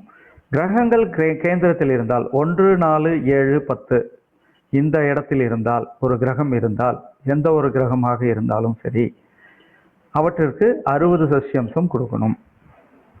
கிரகங்கள் பணபரத்தில் இருந்தால் 2, 5, 8, 11 என்று சொல்லக்கூடிய இடத்தில் பணபரத்தில் இருந்தால் 30 சஷ்டி அம்சம் அவங்களுக்கு ஒரு பலமாக நம்ம கொடுக்கணும். கிரகங்கள் அப்போக்லிமாவில் இருந்தால், அதாவது 3, 6, 9, 12 இந்த ராசியில் இருந்தால் 15 சஷ்டியம்சம் நம்ம கொடுக்கணும். அப்போ சூரியன் எங்க இருக்கிறாரு கொடுக்கப்பட்ட ஜாதகத்துல அப்படின்னா, ஒரு உதாரண ஜாதகத்தை நம்ம எடுத்து பார்க்கும்போது அவர் அப்போக்லிமால இருக்காரு, அதனால 15 சஷ்டியம்சம் நம்ம கொடுக்குறோம். சந்திரன் பணபரத்துல இருக்காரு, 30 சஷ்டியம்சம் கொடுக்குறோம். செவ்வாய் பணபரத்துல இருக்காரு, 30 சஷ்டியம்சம். புதன் கேந்திரத்துல இருக்காரு, அப்போ அவருக்கு 60 சஷ்டியம்சம் பொறுத்து அவருடைய பலத்தை நாம் எடுத்துக்கொள்ள வேண்டும். இந்த மாதிரி கேந்திர பலத்தை நாம் கணக்கீடு செய்ய வேண்டும். அடுத்தது திரேகான பலம். திரேகானத்தில் நம்ம பலம் ஒவ்வொரு கிரகத்தினுடைய பலம் எடுக்கும்போது ஆண் கிரகங்கள், பெண் கிரகங்கள், அலி கிரகங்கள் என்று 3ஆக நம்ம பிரித்து திரேகான பலத்தை நாம் எடுக்க வேண்டும். அப்போ ஆண் கிரகங்கள் எங்க இருந்தா அவர்களுக்கு பலம் அதிகம் என்று பார்த்தால், சூரியன், குரு, செவ்வாய் என்று சொல்லப்படக்கூடிய கிரகங்கள் ஆண் கிரகங்களாக இருப்பதினால் முதல் திரேகானத்தில் இருந்தால் 15 சஷ்டியம்சம் கொடுக்கணும். அப்போ அதை விட்டு வேற ஏதாவது திரேகானத்தில் இருந்தாங்கன்னா அவங்களுக்கு எந்த விதமான பலத்தையும் நாம் கொடுக்க வேண்டியதில்லை. டைரக்டாக நேரடியாக 0 பலத்தை கொடுத்து, அதாவது 0 என்ற பலத்தை கொடுத்து நாம் எடுத்துக்கொள்ள வேண்டும். அலி கிரகங்கள் என்று சொல்லப்படக்கூடிய சனி, புதன் நடு திரேகானத்தில் இருக்க 15 சஷ்டியம்சம் நம்ம கொடுக்கணும். பெண் கிரகங்கள் என்று சொல்லக்கூடிய சந்திரன், சுக்கிரன் கடைசி திரேகானத்தில் இருக்க 15 சஷ்டியம்சம் நம்ம கொடுக்கணும். இவ்விதமாக நாம் கொடுக்கப்பட்டுள்ள ஜாதகத்துல எந்த கிரகங்கள் ஆண் தன்மையோட இருக்கக்கூடிய கிரகங்கள் எந்த திரேகானத்தில் இருக்கு என்பதை நாம் ஆய்வு செய்து அதற்குண்டான பலத்திற்குண்டான சஷ்டியம்சத்தை நாம் மார்க்காக கொடுக்கணும். மொத்தத்தையும் எடுத்து உச்சபலம், சப்தவர்க்கஜ பலம், ஓஜ யுக்ம ராசியம்ச பலம், கேந்திர பலம், திரேகான பலம், இது எல்லாத்தையும் ஒட்டுக்க நம்ம மொத்தத்தினுடைய கூட்டுத்தொகையை எடுத்து ஸ்தான பலத்தை நாம் கணக்கில் ஒரு குறிப்பிட்ட ஜாதகருக்குண்டான ஸ்தான பலத்தை ஒவ்வொரு கிரகங்களும் எவ்வளவு பலங்கள் அடைந்திருக்கிறார்கள் என்பதை நாம் ஆய்வுக்காக எடுத்துக்கொள்ள வேண்டும். அடுத்தது திக்பலம். திக்பலம் என்பது லக்னத்திலிருந்து கிழக்கு 4ஆம் கிழக்கு லக்னம் என்று சொல்லப்படும் ஒரு குறிப்பிட்ட கொடுக்கப்பட்டுள்ள ஜாதகத்தில் லக்னத்தை நாம் கிழக்கு திசையாக எடுத்துக்கொள்ள வேண்டும். 4ஆம் இடம் வடக்காக எடுத்துக்கொள்ள வேண்டும். 7ஆம் இடம் மேற்காக எடுத்துக்கொள்ள வேண்டும். குரு மற்றும் புதன் முழு திக்பலம் லக்னத்தில் கிழக்கு பக்கத்துல குருவுக்கும் புதனுக்கும் முழு திக்பலத்தை அடைகிறார். குருவும் புதனும் லக்னத்தில் கிழக்கு திசையில் முழு திக்பலத்தை அடைகிறார்கள். சூரியன் மற்றும் செவ்வாய் 10ஆம் வீட்டில் தெற்கு திசையில் முழு திக்பலத்தை அடைகிறார்கள். சனி 7ஆம் வீட்டில் மேற்கில் முழு திக்பலத்தை அடைகிறார்கள். சந்திரன் மற்றும் சுக்கிரன் வடக்கு 4ஆம் வீட்டில் முழு திக்பலத்தை அடைகிறார்கள். திக்பலம் கண்டறிய கிரகத்தின் பாகையிலிருந்து திக்பல ஆர்க்கு கண்டறிந்து பின்பு கிரகங்களின் பலம் அறிய வேண்டும். இது கொஞ்சம் ஒரு டெப்தா போகக்கூடிய ஒரு கணக்கு முறை. அதை மன்னிக்கணும், அதை நேரம் கருதி முழுமையாக என்னால் பதிவுக்கு கொண்டு வர முடியல. திக்பலம் என்பது ஒரு கணக்கீடுகளின் மூலம் நாம் அறிந்து கிரகங்களுடைய பலத்தை நாம் அறிந்து கொள்ள வேண்டும். அடுத்தது காலபலம். காலபலம் என்று சொல்லக்கூடியது ஏற்கனவே பார்த்த மாதிரி 8 + 9 9 விதமான காலபலத்தை நாம் ஆராய வேண்டும். நதோன்னத பலம், இரவு பகல் என்று சொல்லப்படக்கூடிய நதோன்னத பலத்தை அறிய வேண்டும். பக்ஷபலம், சுக்லபக்ஷம் இல்லைன்னா கிருஷ்ணபக்ஷம் என்று சொல்லக்கூடிய பலத்தை நாம் அறிய வேண்டும். திரிபாக பலம், அதாவது ஒரு பகலாக இருந்தாலும் சரி ராத்திரியாக இருந்தாலும் சரி திரிபாகம் 3 பாகமாக பிரிந்து அந்த ஜாதகர் எந்த நேரத்தில் பிறந்திருக்கிறார் என்பதை பற்றி அறிந்து அதற்கு உண்டான கிரகங்களுடைய பலத்தை நாம் அறிய வேண்டும்.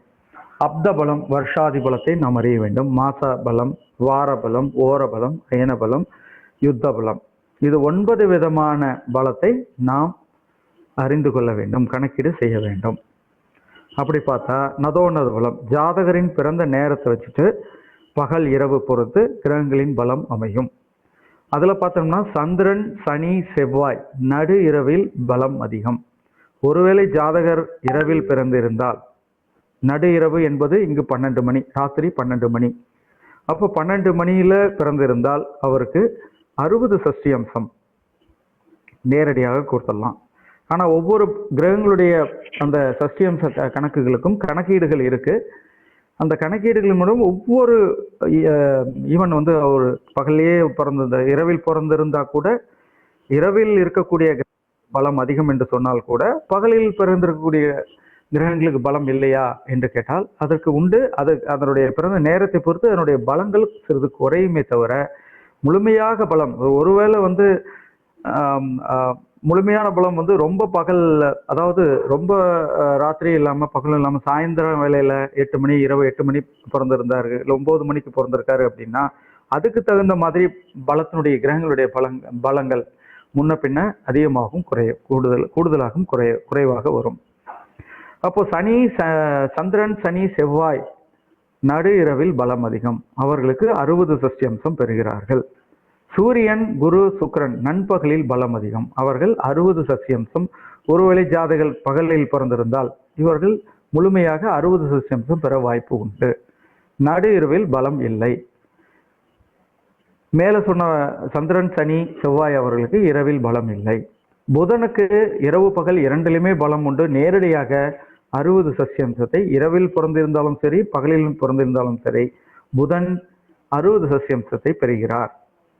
நண்பகலிலிருந்து நடு இரவு வரை 108 பாகையாக மற்றும் நடு இரவிலிருந்து நண்பகல் வரை 108 பாகையாக வைத்துக்கொண்டு 1 மணி நேரத்திற்கு 15 பாகையாக கணக்கில் கொண்டு நதோநத பலத்தை கணிக்க வேண்டும். அப்போ 12 மணி நேரம் மத்தியானம் 12 மணியிலிருந்து இரவு 12 மணி வரை 108 பாகையாக எடுத்துக்கொள்ள வேண்டும். அப்போ 108 / 12 அப்படின்னு போட்டோம்னா 15 பாகை, 15 டிகிரி 1 மணி நேரத்துக்கு வரும். அதை பொறுத்து நம்ம ஒரு ஜாதகர் எந்த நேரத்தில் பிறந்தாரோ அதை கொண்டு நதோநத பலத்தை கணிக்க வேண்டும்.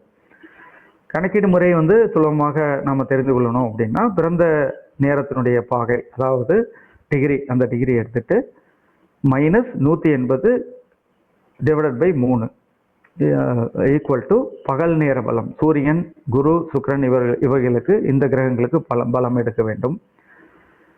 180 மைனஸ் பிறந்த நேரத்தினுடைய டிகிரி இரவு பலம் எடுத்துக்கொண்டு சனி சந்திரன் செவ்வாய் இவர்களுக்கு நம் பலத்தை கணக்கிட வேண்டும், நதோநத பலம்.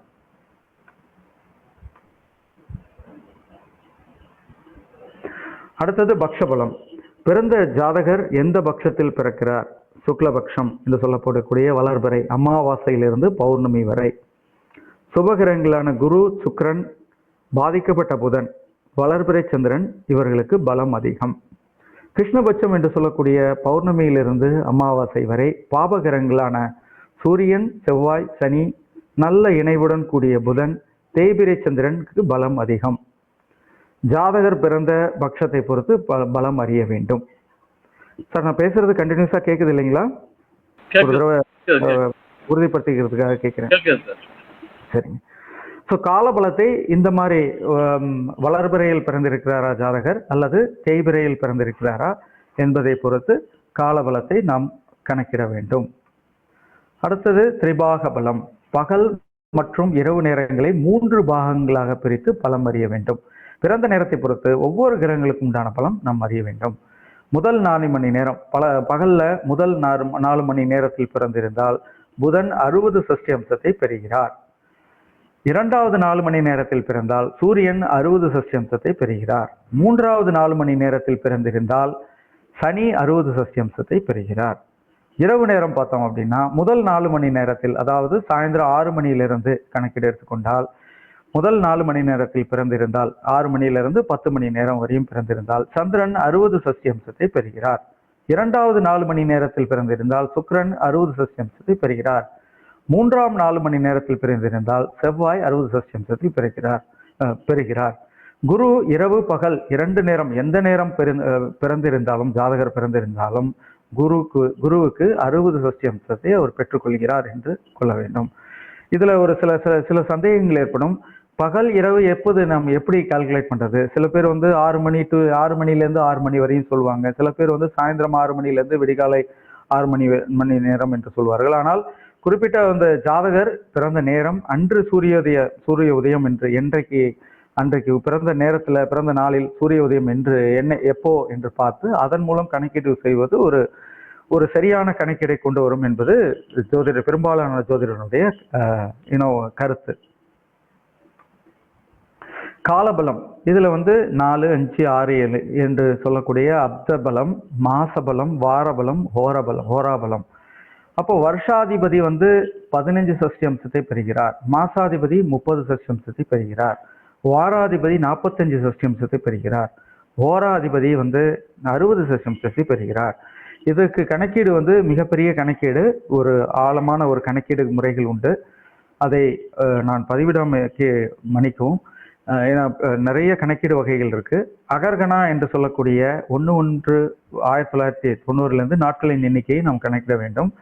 சில பேர் வந்து டே ஆஃப் கிரியேஷன், அதாவது இந்த நாள் உருவான நாள் என்று சொல்லக்கூடிய 2 மே 2ஆம் தேதி மே மாதம் 1827 புதன்கிழமையிலிருந்து கணக்கீடு எடுத்துக்கொண்டு அதன் மூலம் இந்த எவ்வளவு நாள் வருது, வருஷத்துல எவ்வளவு நாள் வருது, அந்த நாள் வந்து மறுபடியும் நம்ம 365ஆல் வகுத்து மறுபடியும் அந்த நாளை வந்து கணக்கிட்டு அந்த வருஷத்துக்கு அதிபதி யாரு, எந்த கிரகம் அதிபதி என்று சொல்லக்கூடிய அந்த வருஷத்துக்கு அதிபதியை நாம் எடுத்துக்கொள்ள வேண்டும். மாசத்துக்கு உண்டான அதிபதியை எடுக்க வேண்டும், வாரத்துக்கு உண்டான அதிபதியை எடுக்க வேண்டும், ஹோராக்கு உண்டான அதிபதியை நம்ம எடுத்துக்கொள்ள வேண்டும்.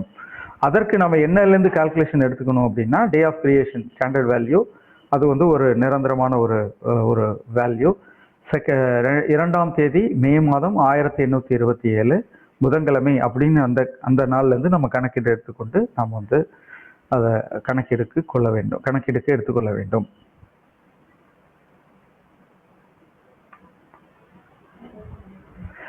அயனபலம் காலபலத்தில் 8வது வந்து அயனபலம்.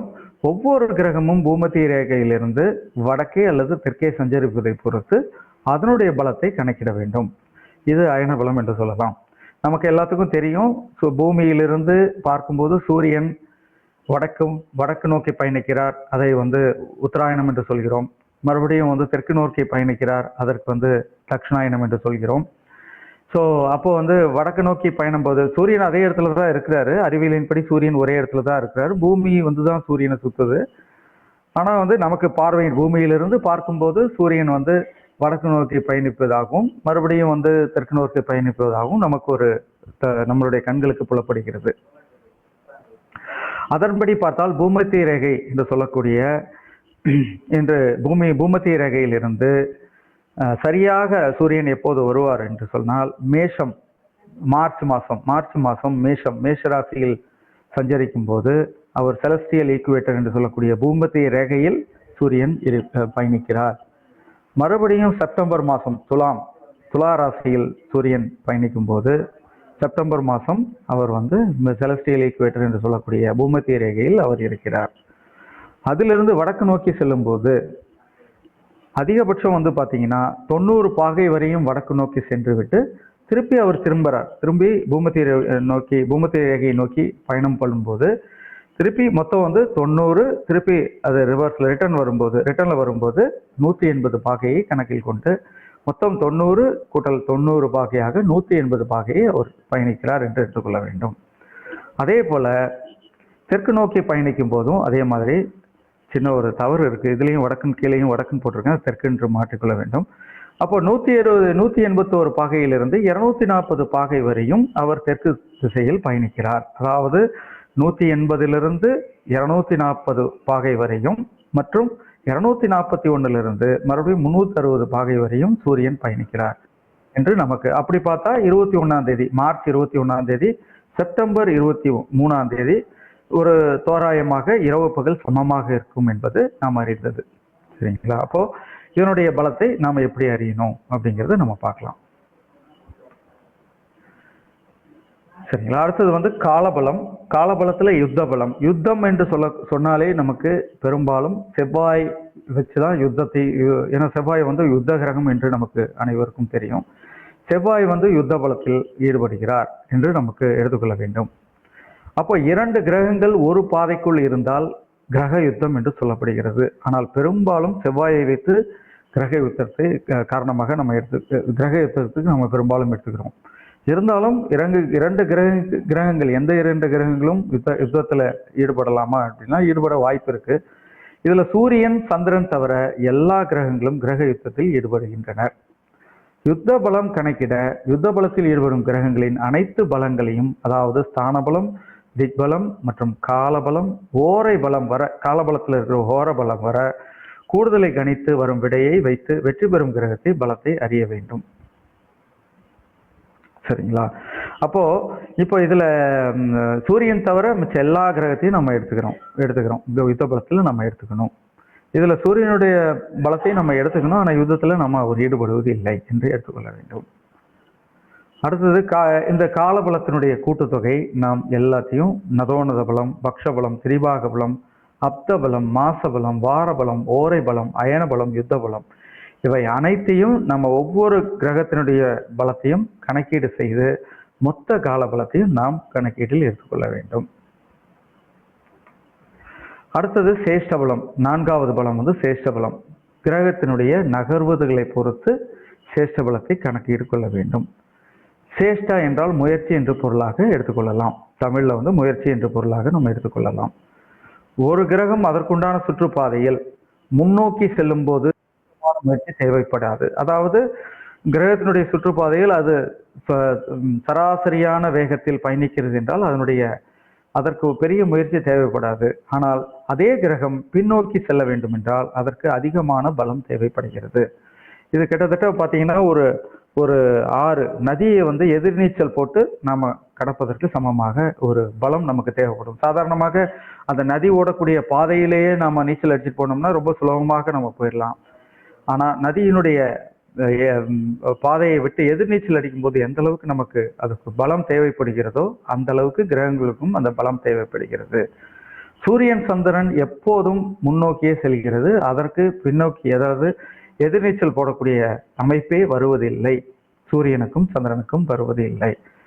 அது வக்ரகதியை அடைவதில்லை. எனவே இந்த இருவித கிரகங்களின் சேஷ்ட பலம் கணக்கிட அதனுடைய அயன பலம் மற்றும் பக்ஷ பலத்தை அப்படியே எடுத்துக்கொள்ள வேண்டும். அயன பலம் நாம எதுக்கு எடுத்துக்கிறோம் அப்படின்னா, பெரும்பாலும் சூரியனுக்கு அயன பலம் பார்ப்போம், பக்ஷ பலம் நாம் சந்திரனுக்கு பார்ப்போம். அப்போ அதனுடைய அயன பலம் சூரியனுக்கு வந்து பக்ஷ பலத்தையும் மன்னிக்கணும், சூரியன் வந்துக்கு அயன பலத்தையும் சந்திரனுக்கு பக்ஷ பலத்தையும் அப்படியே எடுத்துக்கொண்டு அதனுடைய சசியாம்சம் எவ்வளவு இருக்கிறதோ அதுக்கே சேஷ்ட பலத்துக்கும் எடுத்துக்கணும். செவ்வாய் மற்றும் சனி ஆகிய கிரகங்களின் சேஷ்ட பலம் கணக்கிட அதனுடைய வேகம் மற்றும் முன்னோக்கி அல்லது பின்னோக்கி நகர வைத்து கணக்கிட வேண்டும். ஏன்னா நமக்கு எல்லாத்துக்கும் தெரியும், ஜோதிடர்கள் அனைவரும் அறிந்ததே, எந்த கிரகங்கள் வக்கரமாகும் என்பது அறிந்தது. அதுல செவ்வாய் மற்றும் சனி மட்டும் நீண்ட காலம் வக்கரகிரதியில் இருக்கக்கூடிய ஒரு வாய்ப்பை அந்த கிரகங்கள் பெறுகிறார்கள். அப்போ செவ்வாய் மற்றும் சனி சேஷ்ட பலத்தை கணக்கிட அதனுடைய வேகம் மற்றும் முன்னோக்கி அல்லது பின்னோக்கி நகர்வை வைத்து கணக்கிட வேண்டும். சேஷ்ட பலம் கணக்கிட அதனுடைய சராசரி நிலை மற்றும் அதனுடைய உண்மையான நிலை, அதாவது ஆவரேஜ் ஸ்பீடு, இப்போ ஓடிட்டு இருக்கிற கரண்ட்ல இருக்கக்கூடிய ஸ்பீடு வித்தியாசத்தை வைத்து கணக்கிட வேண்டும். சேஷ்ட பலத்தினுடைய அதிகபட்சம் பாயிண்ட் எவ்வளவுனா 60 விரூபாஸ், இல்லைன்னா 1 சஷ்டியம்சம் என்று நாம் எடுத்துக்கொள்ள வேண்டும்.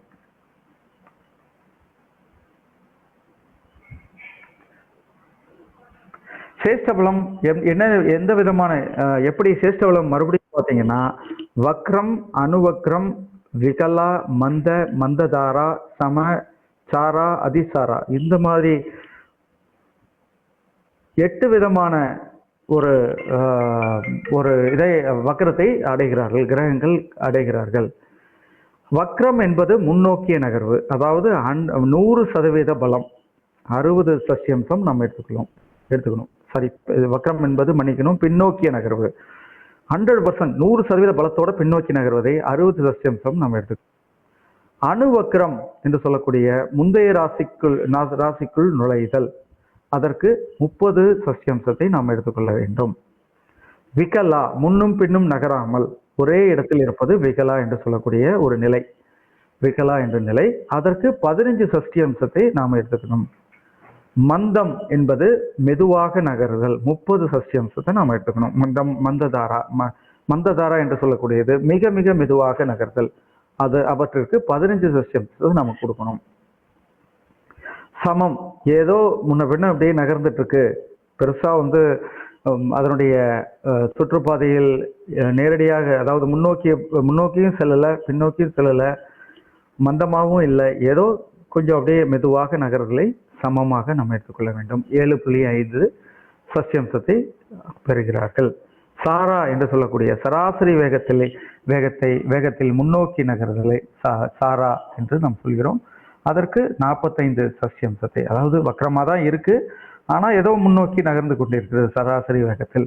ஒரு ரொம்ப வேகமாகவும் இல்லாமல் ரொம்ப மெதுவாகவும் இல்லாமல், அதே சமயத்தில் அதனுடைய அந்த சுற்றுப்பாதையில் நார்மலாக, அதாவது சராசரி, அதாவது எப்பயும் செல்லக்கூடிய வேகத்தில் இல்லாமல் இருக்கக்கூடிய ஒரு நிலையை சாரா என்று சொல்கிறோம். அவற்றிற்கு 45 சசியம்சத்தை கொடுக்க வேண்டும். அதிசாரா, அதாவது அதனுடைய சராசரி வேகம், அதாவது சுற்றுப்பாதையில் அதனுடைய சராசரி வேகம் எப்பயும் போல நார்மலான வேகத்தை விட்டுட்டு ரொம்ப ரொம்ப ஸ்பீடா, ரொம்ப அதிவேகமாக முன்னோக்கி நகர்றதுல 30 சசியம்சத்தை நம்ம கொடுக்கணும். கிட்டத்தட்ட இதற்கு மட்டும் 16 வகையான கணக்கீடு ஸ்டெப்ஸ், அதாவது 16 வகையான கணக்கீடுகளை கொண்டு இதனுடைய பலத்தை ஒவ்வொரு கிரகத்துக்கும் அறிஞ்சு அதனுடைய சேஷ்ட பலத்தை நாம் கணக்கிட வேண்டும்.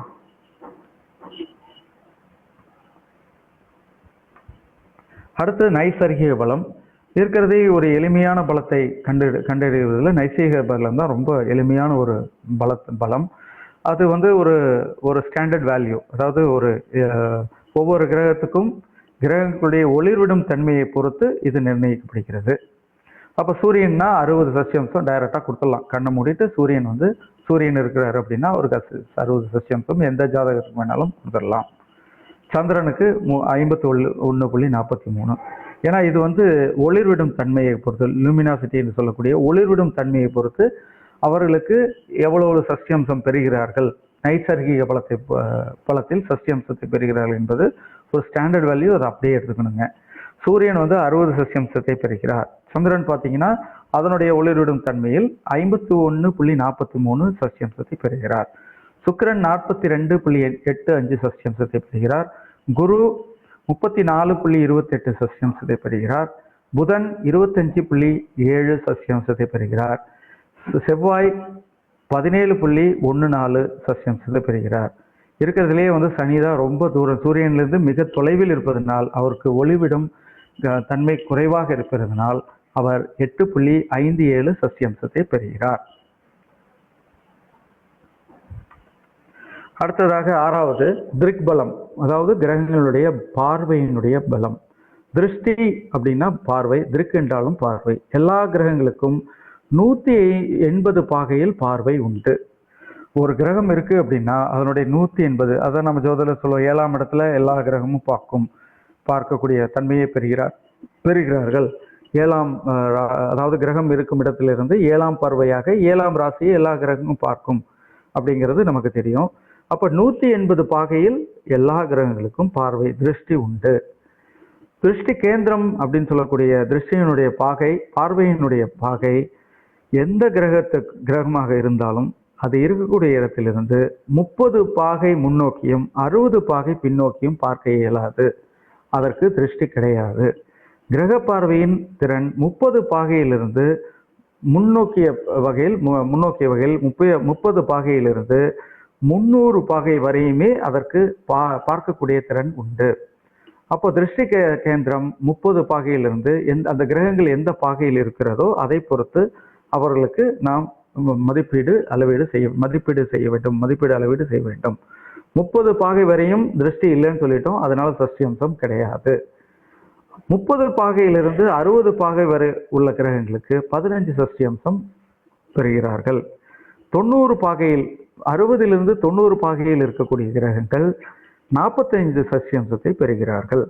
120 பாகையிலிருந்து 120 பாகையில் இருக்கும்போது 30 சசியம்சத்தை பெறுகிறார்கள். மறுபடியும் 120லிருந்து 150 பாகை வரை பார்வை இல்லை. 150 பாகையிலிருந்து 180 பாகை வரை அதிகப்படியாக 60 சசியம்சத்தை பெறுகிறார்கள்.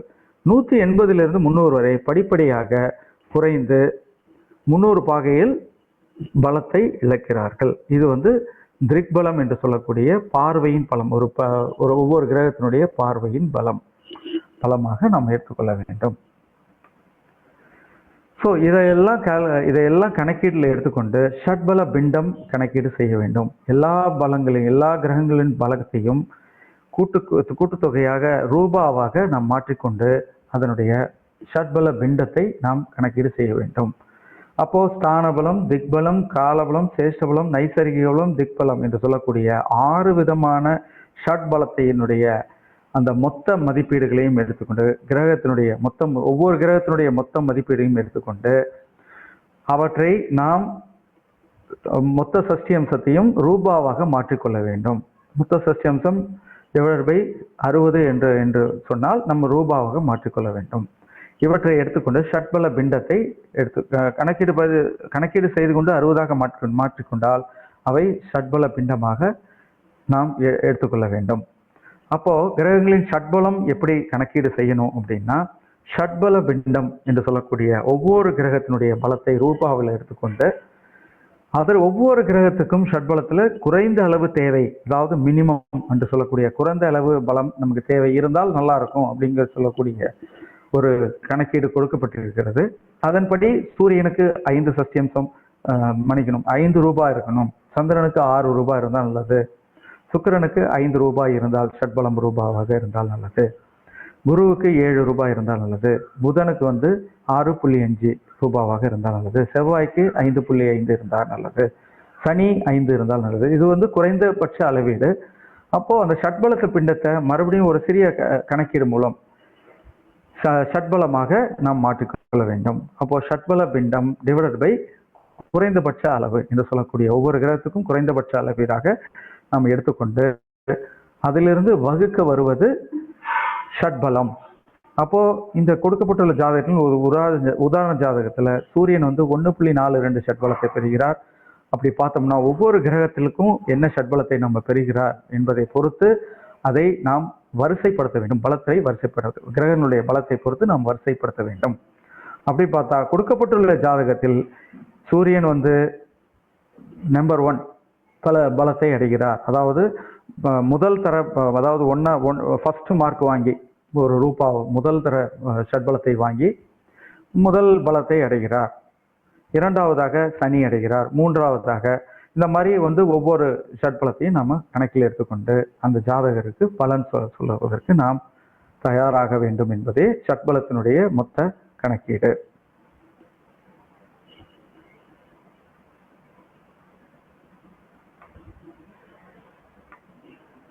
ஸோ அவ்வளோதாங்க. இந்த ஷட்பலம் என்ன அப்படிங்கிறது விரிவாக பார்த்தோம். இந்த விரிவான ஒரு பார்வையின்படி ஷட்பலம் என்ன அப்படிங்கிறத ஒரு சில கணக்கீடு வகைகள் என்னால் இதில் கொண்டு வர முடியல. ஏன்னா கிட்டத்தட்ட முழுமையான ஒரு கணக்கீடு வகைகளை தெரிஞ்சு கொள்ளணும் அப்படின்னா நிறைய நேரம் மற்றும் நிறைய அந்த நம்மளுடைய அந்த நேரங்கள் மற்றும் கணக்கீடு வகைகளை புரிந்து கொள்ளக்கூடிய தன்மை நிறைய நம்ம இருக்கணும். அதனுடைய கால்குலேஷன்ஸ்லாம் ரொம்ப அதிகம். சில ஷட்பலத்துக்கு கால்குலேஷன் ரொம்ப டெப்த்தாக போகும். ஒவ்வொரு இதுக்கும் நம்ம டெப்த்தாக பண்ணுறதுக்கு கொஞ்சம் நேரமாகும் என்பதனால் ஒரு முடிந்த அளவுக்கு நான் உள்ள கொண்டு போயிருக்கேன் அப்படின்னு நம்புகிறேன். ஏதாவது தவறு இருந்தாலோ ஆசான்கள் என்னை மன்னித்து தவற்றை திருத்திக் கொள்ள ஒரு வாய்ப்பாகவும் தங்களுக்கு எடுத்துக்கொண்டு தவறை திருத்தியும் எனக்கு தர வேண்டும் என்பது. ஏன்னா சில இடத்துல சில தவறுகள் செஞ்சிருந்தேன் நான், அது எனக்கு என்னாலேயே புரிஞ்சிக்க முடிஞ்சது. அதனால ஆசான்கள் ஜோதிடர்கள் மன்னித்து சீனிவாசன் சார் நம்ம ஃபர்தரா அடுத்த கட்டத்துக்கு நம்ம நகர்த்தலாங்க. Right sir, okay. நீங்க ஸ்கிரீன் ஷேர் என்ன க்ளோஸ் பண்ணிக்கலாம் சார். அதான் எடுத்துறேங்க.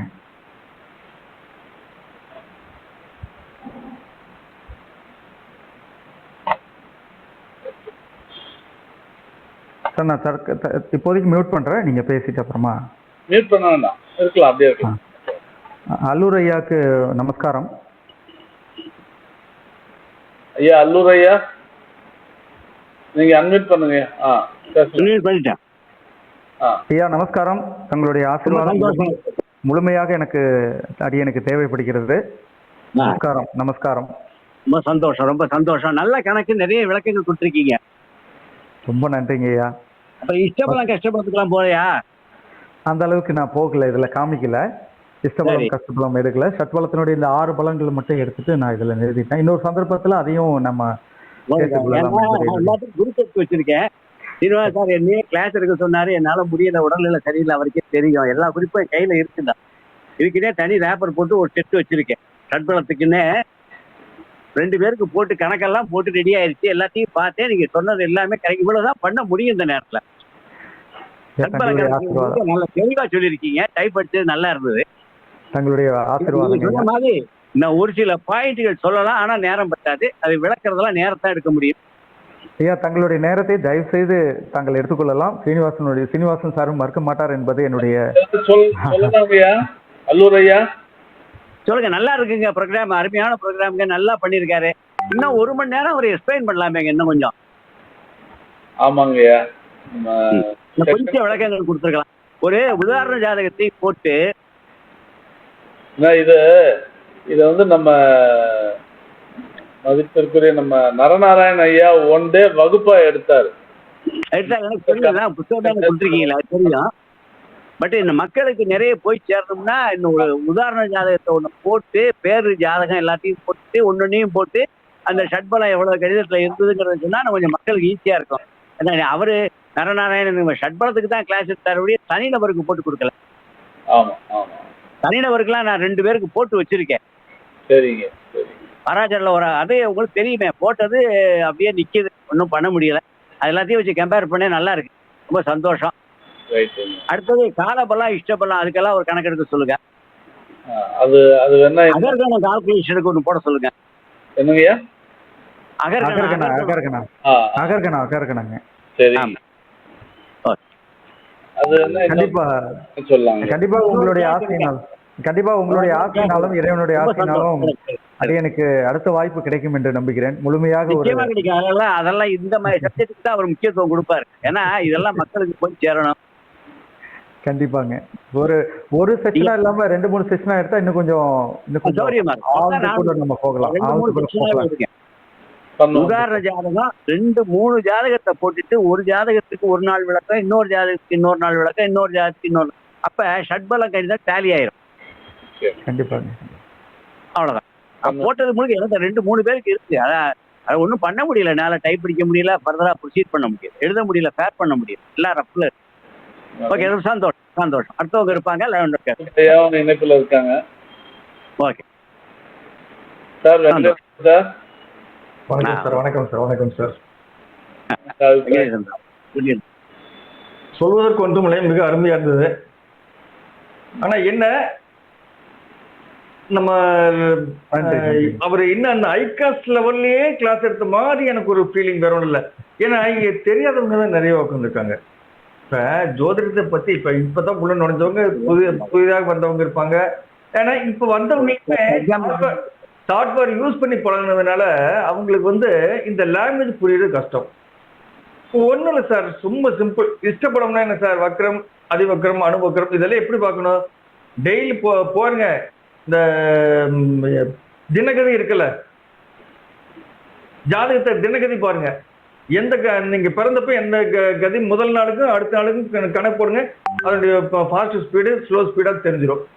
அது தினகதியை போட்டுக்குங்க. அப்படி ஒரு எளிமையா சொல்லி கொடுத்துட்டோன்னு வச்சுக்கோங்க, அவங்களுக்கு மறக்காது. ஜோதிடத்தையே தேனை தடவி கசப்ப கொடுக்கணும். அந்த மாதிரி கேக்குதுங்களா? கேக்குதுங்க சார். ஸ்ரீனிவாசன் சார். கேக்குதுங்க, நீங்க பேசுறது கேக்குது. வெங்கடேசன் சார், நீங்க பேசுறது கேக்குது. இல்ல நான் பேசல, வேற யாராவது தான் பேசுறாங்க. வெங்கடேசன் சார். சரி. ஓகே. அந்த மாதிரி சில விஷயங்கள். இப்போ உச்சபலம் அப்படின்னா என்ன? ஒரு கிரகம் அதிக உச்சத்தில் இருக்கும்போது என்ன பலம், அதுல இருந்து அப்படியே நீச்சத்துக்கு வருதா, 0 பலம் வருதா? அப்ப 60 கடை 60 ரூபாய் அப்படின்னா 3 டிகிரி நடந்ததுன்னா 1 ரூபாய் குறையுது. அந்த மாதிரி ஒரு எளிமைப்படுத்தி சொல்லிட்டோம்னா புரிந்து கொள்வது ஈஸியா இருக்கும். அது நீங்க தாராளமா, ஏன்னா நீங்களா ஐகாஸ் கிளாஸ் எடுக்கும்போது என்ன மேக்சிமம் எல்லாம் அந்த லெவல்ல தான் ஸ்டூடெண்ட் வருவாங்க, நம்ம எடுப்போம். ஆனா இந்த மாதிரி கிளாஸ்க்கு வரும்போது என்ன மாதிரி தெரியாதவங்க நிறைய இருப்பாங்க. அப்ப அவங்களுக்கு வேண்டிய அந்த எப்படி நம்ம எளிமைப்படுத்த முடியும், அதுதான். இப்ப திக்பலம், இப்ப சூரியன் எடுத்துட்டா 10 மணிக்கணும்.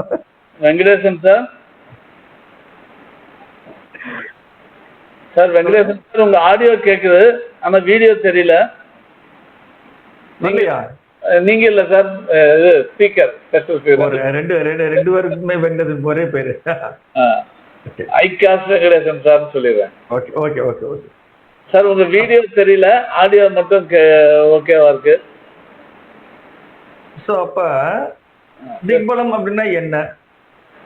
ஏன் அந்த கிரகங்களுக்கு அந்த திக்பலம் அதிகம்? இப்ப சனிக்கு 7ஆம் பாவத்தை திக்பலம் அதிகம் சொல்றோம். ஏன் சனிக்கு 7ஆம் பாவம் திக்பலம்? வெகு தொலைவில் இருக்கக்கூடிய கிரகம் சனி, அவ்வளவுதான். உச்சத்தில் இந்த 2 நெருப்பு கிரகங்களும் உச்சத்தில் திக்பலம், 10ஆம் பாவத்தில் திக்பலம். 10ஆம் பாவம் உச்சராசி.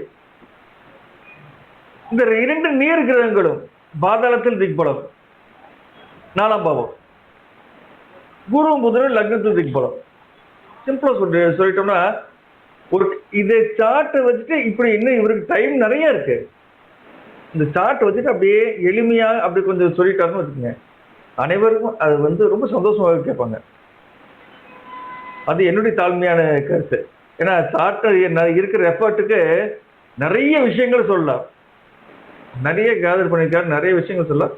சொல்லக்கூடியது தேனி தடவி எளிமையப்படுத்தி சொல்லிடணும், அவ்வளவுதான். எவ்வளவு எளிமையா சொல்றோமோ அந்த அளவுக்கு மக்களுக்கு புரியும். அது என்னுடைய தாழ்மையான கருத்து sir. Thank you. Right sir. Sir Venkatesan sir. என்னுடைய கருத்து அதுதான். அல்லூர் வெங்கட்ராமையர் பேசுறேன். என்னுடைய கருத்து அதுதான், கொஞ்சம் விளக்கமா சொல்லணும் தான். அவ்வளவுதான். நல்லா இருக்கீங்களா? நல்லா இருக்கேன் சார். நல்லா இருக்கேன் சார். சாந்தோம்.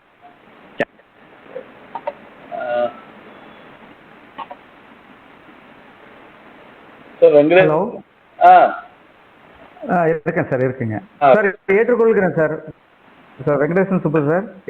வெங்கடேசன் சார் கண்டிப்பாக தங்களுடைய கருத்துக்களை உள்வாங்கிக் கொண்டு அடுத்த நிகழ்ச்சியில் இன்னும் சிறப்பாக தெளிவாக இன்னும் கொஞ்சம் கண்டிப்பாக பண்ணலாங்க, கண்டிப்பா பண்ணலாங்க.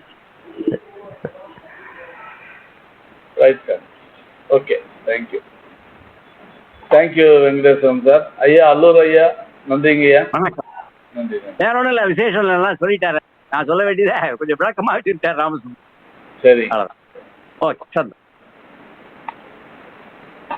அடுத்து வேற யாராவது சந்தேகங்கள்லாம் கேட்கலாம்.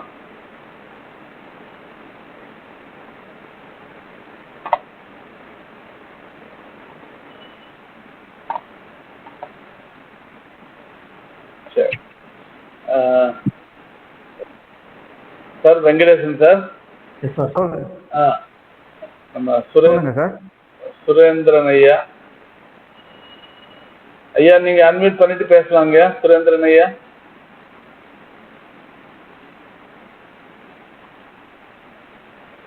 சுரேந்திரன் சார் நீங்க அன்மியூட் பண்ணுங்க. வணக்கம் ஐயா. இந்த சீனிவாசன் சார், முதல் உங்களுக்கு வணக்கம். நான் ஆக்சுவலா இன்னைக்கு ராமசுப்பு வெங்கடேசன் தான், அவரை தான் நான் நினைச்சுக்கிட்டே இருந்தேன்.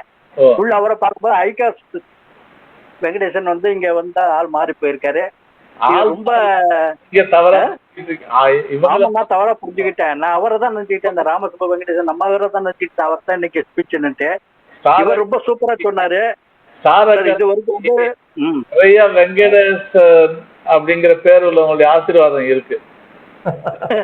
வணக்கம் வணக்கம். நான் உங்களை தான் ஆக்சுவலா நினைச்சேன் சார். பிகரை தான் உங்க உருவம் தெரியும், அடிக்கடி மீட்டிங்ல சந்திக்கிறோம். ராமசுப்பையா அப்புறம் ஐகா சைபர் தான் ஃபர்ஸ்ட் டைம் நான் பாக்குறேன். சட்பலன் பத்தி எனக்கு ஆக்சுவலா அவ்வளவு டீட்டெயில் இன்னைக்குதான் ரொம்ப தெரிஞ்சுக்கிட்டேன். சட்பலன்ல அவ்வளவு விவரமா தெரிஞ்சுக்கிட்டேன்.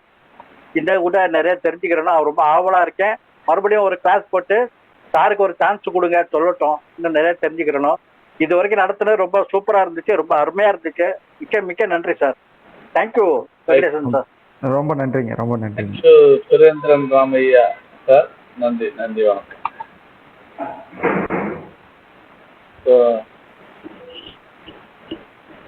அடுத்து வேற யாராவது கேட்கணும் கேட்கலாம் சார். வெங்கடேசன் சார், நீங்க ஏதாவது மேற்கொண்டு ஃபர்தர் ஏதாவது சொல்றதுன்னா சொல்லுங்க, இல்லைன்னா கண்டிப்பாக கன்க்ளூட் பண்ணிக்கலாம். கண்டிப்பாக பெரியவர்கள் ஆசான்கள் சொல்லக்கூடிய அனைத்து கருத்துக்களையும் உள்வாங்கிக் கொண்டு கண்டிப்பாக சிறப்பாக செய்ய வேண்டும் என்பதும் ஒரு ஆர்வமாகவும் மற்றும் இதுவாகவும் இருக்கு. நமக்கும் கண்டிப்பாக பண்ணலாங்க. இன்னும் எளிமைப்படுத்தி, இன்னும் எவ்வளோ எளிமைப்படுத்த முடியுமோ அவ்வளோ எளிமைப்படுத்தி எப்படி மக்களுக்கு கொண்டு போய் சேர்த்தணும் அப்படிங்கிறதுல. ஏன்னா இந்த பேசிக்ஸ் அப்படின்னு சொல்லக்கூடிய இந்த அடிப்படைகளை நிறைய பேர் இப்போ ஜோதிடர்கள் கத்துக்கிறதே இல்லை. நீங்க உட்கார்ந்து இருக்கக்கூடிய அந்த லேப்டாப் ஆடிக்கிட்டே இருக்குன்னு நினைக்கிறேன். லேப்டாப்ல ஓகே ஓகே. இப்போ ஓகேங்களா? இருங்க வரேன் கொஞ்சம். சரிங்களா? அப்போ ஜோதிடம் அடிப்படைகளை நம்ம நிறைய ஜோதிடர்கள் இந்த நிறைய அடிப்படைகளை நம்ம கத்துக்காமையே நேரடியாக வந்துடுறோம். சில விதிகளை மட்டும் நம்ம எடுத்துக்கொண்டு வந்துடுறோம். ஆனால் அடிப்படைகளை கண்டிப்பாக ஒவ்வொரு ஜோதிடரும் இன்னும் அடிப்படைகளை நாமளும் இன்னும் படிச்சுட்டு தான் இருக்கோம். நானும் இன்னும் படிச்சுட்டு இருக்கேங்க. நிறைய அடிப்படைகளை படிக்க வேண்டிய கட்டாயம் கண்டிப்பாக வேண்டும். ஏன்னா சாட்சாத் அந்த பராசர ரிஷியே இந்த பூலோகத்துக்கு கொடுத்து இந்த மனிதர்களை உய்விக்க வந்த ஒரு ஜோதிட ஞானத்தை, அதான் அந்த ஜோதிட ஞானம் என்று அதுலேயும் ஒரு சில கருத்துக்கள் எல்லாம் இருக்கும். ஜோதிடம் கலையா, இல்லை சாஸ்திரமா, இல்லை அது ஞானமா, இல்லை ஒரு வேதமா, இந்த மாதிரி பலவிதமான ஒரு வாதத்திற்கு நாம் எடுத்துக்கொண்டிருக்கிறார்கள். நிறைய இந்த மாதிரி பேசிட்டு இருக்கிறோம்.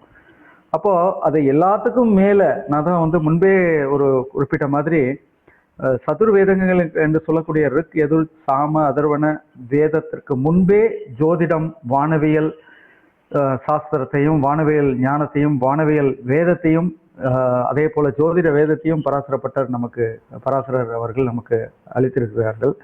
அதை நம்ம எந்த விதத்திலையும் மறந்துடக்கூடாது. நம்மளுடைய புதுமை என்று சொல்லிட்டு நம்ம பலவிதமான கருத்துக்களை பரப்புவதையும் நம்ம ஜோதிடர்கள் தயவு செஞ்சு, குறைந்தபட்சம் இங்க இருக்கக்கூடிய அனைத்து ஜோதிட அன்பர்களும் ஜோதிட ஆசான்களும் தயவுசெய்து அதை தவிர்க்க வேண்டும் என்பது என்னுடைய தாழ்மையான தங்களுடைய பாதங்களை வருடி நான் கேட்டுக்கொள்கிறேன். ஏன்னா இந்த புதுமை அறிவியல் என்று சொல்லிக்கொண்டு நம்மளுடைய பாரம்பரியமான விஷயங்களையும், பாரம்பரியமான அந்த ஒரு கணக்கு முறைகள், பாரம்பரியமான அந்த பாரம்பரியத்தில் சொல்லப்பட்டிருக்கக்கூடிய அத்தனையும் நம்ம பின்பற்ற வேண்டும் என்பது என்னுடைய தாழ்மையான கருத்தும் தாழ்மையான வேண்டுகோளும் கூட. ஆகவே தயவு செஞ்சு ஜோதிடத்தை பற்றி அவதூறாக பேசாமல், தயவு செய்து அதை பற்றி பாராட்டி பேசினாலும் இல்லை. ஏற்கனவே ஸ்ரீனிவாசன் சார் ஆரம்பிக்கும் போதே அவருடைய மனக்குமுறல், அந்த ஒரு மன உளைச்சல், ஏன்னா ஒரு எந்த தவறாக எடுத்துக்கொள்ள வேண்டாம். நான் சப்ஜெக்ட்லேருந்து கொஞ்சம் டிவியேட் ஆகிறேன் அப்படின்ட்டு. எந்த ஒரு தொழில் இருப்பவர்களும் அந்தந்த தொழிலை பற்றி எப்பயுமே தரக்குறைவாக பேசுவதில்லை.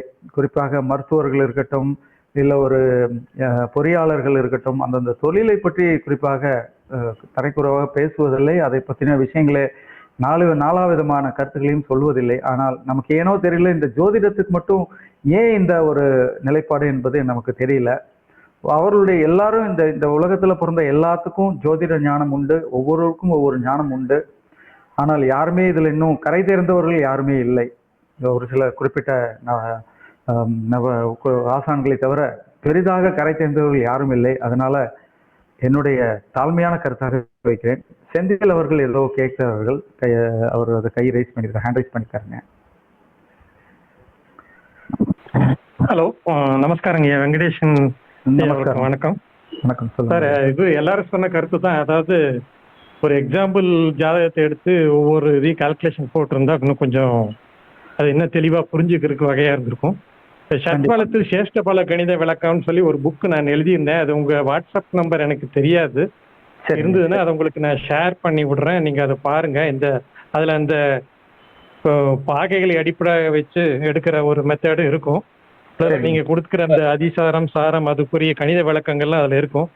பார்த்துட்டு நீங்க அது அடுத்த முறை ஏதாவது வேற இம்ப்ரூவ் பண்றதோ அல்லது அதை பத்தி கருத்து சொல்றதுனால நீங்க சொல்லலாம். வேற எதுவும் கேள்விகள் இல்லைங்க? இருக்குன்னு நினைக்கிறேன். ஓகே, நான் ஸ்டார் அகாடமி தளத்திலேயே இருக்குன்னு நினைக்கிறேன். நீங்க இருந்ததுன்னா கொடுத்துருங்கய்யா. சீனிவாசன் ஐயா. கண்டிப்பாங்க, கண்டிப்பாங்க, கண்டிப்பாங்க. நன்றி, வணக்கம். நன்றி, வணக்கம். நன்றிங்க. தேங்க்யூ சீனிவாசன் ஐயா. நன்றி. சரிங்க. அது என்னன்னா சீனிவாசன் சார், இங்கிலீஷ்ல எடுக்கும்போது 2 மணி நேரம் சரியா இருந்ததுங்க. தமிழ்ல கடகடன்னு ஓடி போயிடுச்சு. அது எப்படின்னு தெரியல. ஒருவேளை நமக்கு தமிழ் ரொம்ப கன்வீனியன்ட்டா இருக்கு பேசுறதுக்கு அப்படிங்கிறதுனால என்னன்னு தெரியல. நான் அந்த ஆங்கிலத்தில் எடுக்கும்போது 2 மணி நேரம் கரெக்டாக இருந்தது. சொல்லப்போனால் கொஞ்சம் டைம் கூட பத்தலை. அதனால சரி 2 மணி நேரம் எடுக்கும் அப்படின்னு நினச்சிட்டு அந்த அந்த சாரத்தை அப்படியே தான் இதுலேயும் போட்டிருந்தேன். அப்படியே தமிழில் அப்படியே கன்வெர்ட் பண்ணி போட்டிருந்தேன். இருந்தாலும் இதில் கொஞ்சம் வேகமாக போன மாதிரி எனக்கு ஒரு ஃபீல் கிடைச்சிச்சிங்க. மற்றபடி இன்னொரு வாய்ப்பில் கண்டிப்பாக இன்னும் கொஞ்சம் டீட்டெயிலாக எடுக்கலாங்க. ஸோ இது தொடரும். மக்களுக்கு மீதான ஒரு நல்லதொரு அவேர்னஸையும் அது மீதான ஒரு நல்ல ஒரு ஞானத்தையும் கொடுக்கணுன்றது தான் நோக்கம். என்னையோ இது ஒரு வெற்றிகரமான ஒரு விஷயம்தான். ஸோ உங்கள் வாட்ஸ்அப் நம்பர் கேட்குறாங்க.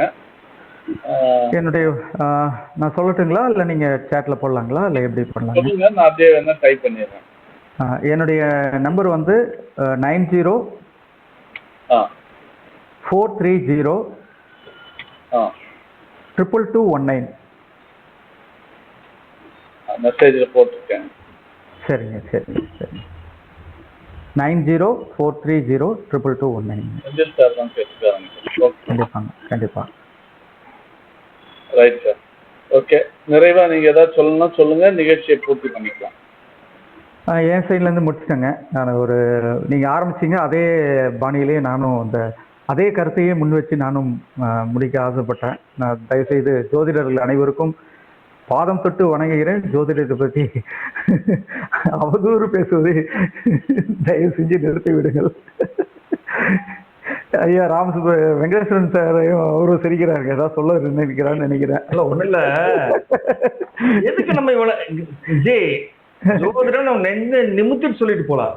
கண்டிப்பா எந்த துறையில தவறு இல்லாம இருக்குது, ஏதாவது ஒரு துறை தவறற்ற துறைன்னு சொல்லுங்க பார்க்கலாம். இது நம்ம முழுமையாக புரிந்து கொள்ளாதன் காரணமாக கொஞ்சம் ப்ராப்ளம் வர்றது வாய்ப்பு எல்லா பக்கம் வருது. இப்ப சாதாரணமா இப்ப நீங்க சொன்ன பாருங்க சட்பலம், இந்த சட்பலம் தெரியாம நம்ம ஜோதிடம் சொன்னோம்னா சாதாரணமா ஒரு 10ஆம் அதிபதி கூட இவர் வந்து சேர்றாரு, இந்த தசாபக்தி போதும் உனக்கு இவ்வளவு கோடி கிடைக்கும்னு சொன்னோம்னா அத்தனை கோடி வருமானா அந்த சட்பலத்துல குறைவா இருந்ததுன்னா வராது. அப்ப சட்பலம் தெரியாமல் இந்த ஒரு காரியத்தை சொல்லும் போது தவறு வருவதற்கு வாய்ப்பு. இப்ப நம்ம என்ன பண்றோம், நம்மளால முடிந்த வரைக்கும் ஒரு அவேர்னஸ், ஒரு கிரகம் இப்படி இருப்பதனாலேயே இப்படி இந்த அளவுக்கு செய்யணும்னு எதிர்பார்க்காதீங்க அப்படின்னு ஒரு அவேர்னஸ் தானே கொடுக்குறோம். இப்ப அதை நம்ம பார்க்கும்போது சட்பலத்தில் மிக ஒரு கிரகம் நீச்சமான கிரகமா இருக்கான சட்பலத்துல உயர்ந்து கொஞ்சம் நல்லா இருந்ததுன்னா அதோடைய பேரு நல்லா கொடுக்கும். ஆனா என்ன, நீச்சமான கிரகம் மறைமுகமாக கொடுக்கணும் வேணா வச்சுக்கலாம், ஒண்ணு நீச்சத்தன்மையுடன் கொடுக்கும்னு வச்சுக்கலாம், ஆனா அது கொடுக்கும். அப்ப அந்த பலத்தை தெரிஞ்சுக்கணுங்கிறதுக்காக ஒரு ஏற்படுத்தப்பட்டது. இதுல நம்ம அதாவது என்னைக்குமே இந்த என்னை பொறுத்த வரைக்கும் நெஞ்சை முத்திட்டு உட்காரணும். யார்கிட்டயுமே நம்ம இது பண்ணக்கூடாது. பாதம் தொட்டு வணங்குறேன்னு சொல்ல வேண்டிய அவசியம். உங்க முன்னு படிக்கணும் ஆசை இருந்தா படிச்சுட்டு போய்க்குங்க சார். தயவு செஞ்சு என்னை பொறுத்த வரைக்கும் தெரிஞ்சோ தெரியாமல இந்த ஃபீல்டுக்குள்ள வந்துட்டோம். இந்த ஃபீல்டுல எவ்வளவு தூரம் உள்ள போக முடியும், எவ்வளவு தூரம் இதுக்குள்ள இருக்கிற கரையை நம்ம எடுக்க முடியுமோ அந்த அளவுக்கு தான் நம்ம செய்யணும், பாடுபடணும் மொழிய மற்றவங்களுக்கு போய் எஜுகேட் பண்ணிட்டு இருக்கிறதுக்கு நம்ம டைம் இல்லை. கண்டிப்பா. ஆனா நம்ம யாருக்கு எடுத்து சொல்றோமோ அவங்க ஈஸியா புரிஞ்சுக்கிற மாதிரி 2 வார்த்தையில முடிச்சிட்டோம்னா அவங்க டக்குன்னு புரிஞ்சுக்குவாங்க. இப்போ ஒண்ணும் இல்லை, இப்ப நீங்க சொன்ன சேஷ்டப்படம் ஓகே, தினகதி எடுத்து பாத்துக்குங்க, மக்கரகதி. இப்ப நீங்க ஒரு வார்த்தை கூட சொன்னீங்க, சாரம் அதிசாரம், இது ரெண்டுமே ஃபார்வர்ட் மோஷன்ல வரக்கூடியது, வக்கரத்துல வர்றதில்லை. அணுவக்கரம் அதிவக்கரம் அணுவக்கரம் தான் ரிவர்ஸ்ல வருது. சாரம் அதிசாரம் ஃபார்வர்ட்ல போகக்கூடியது. அப்ப ஸ்தம்பனம்ங்கிறத நீங்க வேற பூசண வேற பேர் போட்டிருந்தீங்க ஸ்தம்பனத்துக்கு. ஒரே நிலையை ஒரே இடத்துல நிக்கிறது சமாச்சாரத்துல. ஆமா, அப்ப அது ஸ்தம்பனம். அது ஸ்தம்பனங்கிறது ஒரே இடத்துல நிற்பது. ஒண்ணும் இல்ல, 2 காரு, வேற உதாரணம் எதுவுமே வேண்டாம். ஒரு கார் ஒரு 20 கிலோமீட்டர் ஸ்பீட்ல முதல்ல போயிட்டு இருக்கு, நம்ம ஒரு 60 கிலோமீட்டர் ஸ்பீட்ல வர்றோம். இந்த கார் இங்க இருந்து பார்க்கும்போது மெதுவா நம்ம நோக்கி வர்ற மாதிரி தெரியும். 2 பேரும் ஒரே டைம்ல கொஞ்சம் தூரம் ஒரே மாதிரி பண்ண மாதிரி தெரியும். அப்புறம் நம்ம போட்டு பாஸ்டா பின்னாடி போயிடும். இந்த பாஸ்டா பின்னாடி போறத நம்ம அணுவக்கரம் அதிசாரம் சொல்லிட்டு இருக்கிறோம். இது எந்த கிரகமுமே ஃபாஸ்டா போறது இல்ல, வக்கரத்துல போறது இல்ல, அதிசாரத்துல போறது இல்ல, எதுவும் பண்றது இல்ல. அது அதனுடைய ஸ்பீட்ல அதனுடைய இதுல போயிட்டு. ஆனா பூமியிலிருந்து பார்க்கும்போது ஒரு மாயை தோட்டம் தான், ஆப்டிக்கல் இல்யூஷன் தான். அந்த ஆப்டிக்கல் இல்யூஷன் மனித வாழ்க்கையில எவ்வளவு வேலை செய்யுங்கிறது தெரிஞ்சுக்கணுங்கிறதுக்கான இத்தனை முறை சொல்லிட்டு இருக்கிறோம். ஓகே, ஸோ அதனால அல்லூர் வெங்கட்ராமையா தான் கை தருகிறாரு. ஏன்னா அவரெல்லாம் கரை கண்ட ஒருவர். ஐயா வாங்கய்யா, வணக்கம் ஐயா, உங்களுக்கு நான் வாடி விட்டுறேன். ஐயா மியூட் எடுத்துட்டு வாங்க. ஐயா அன்மியூட் பண்ணுங்க.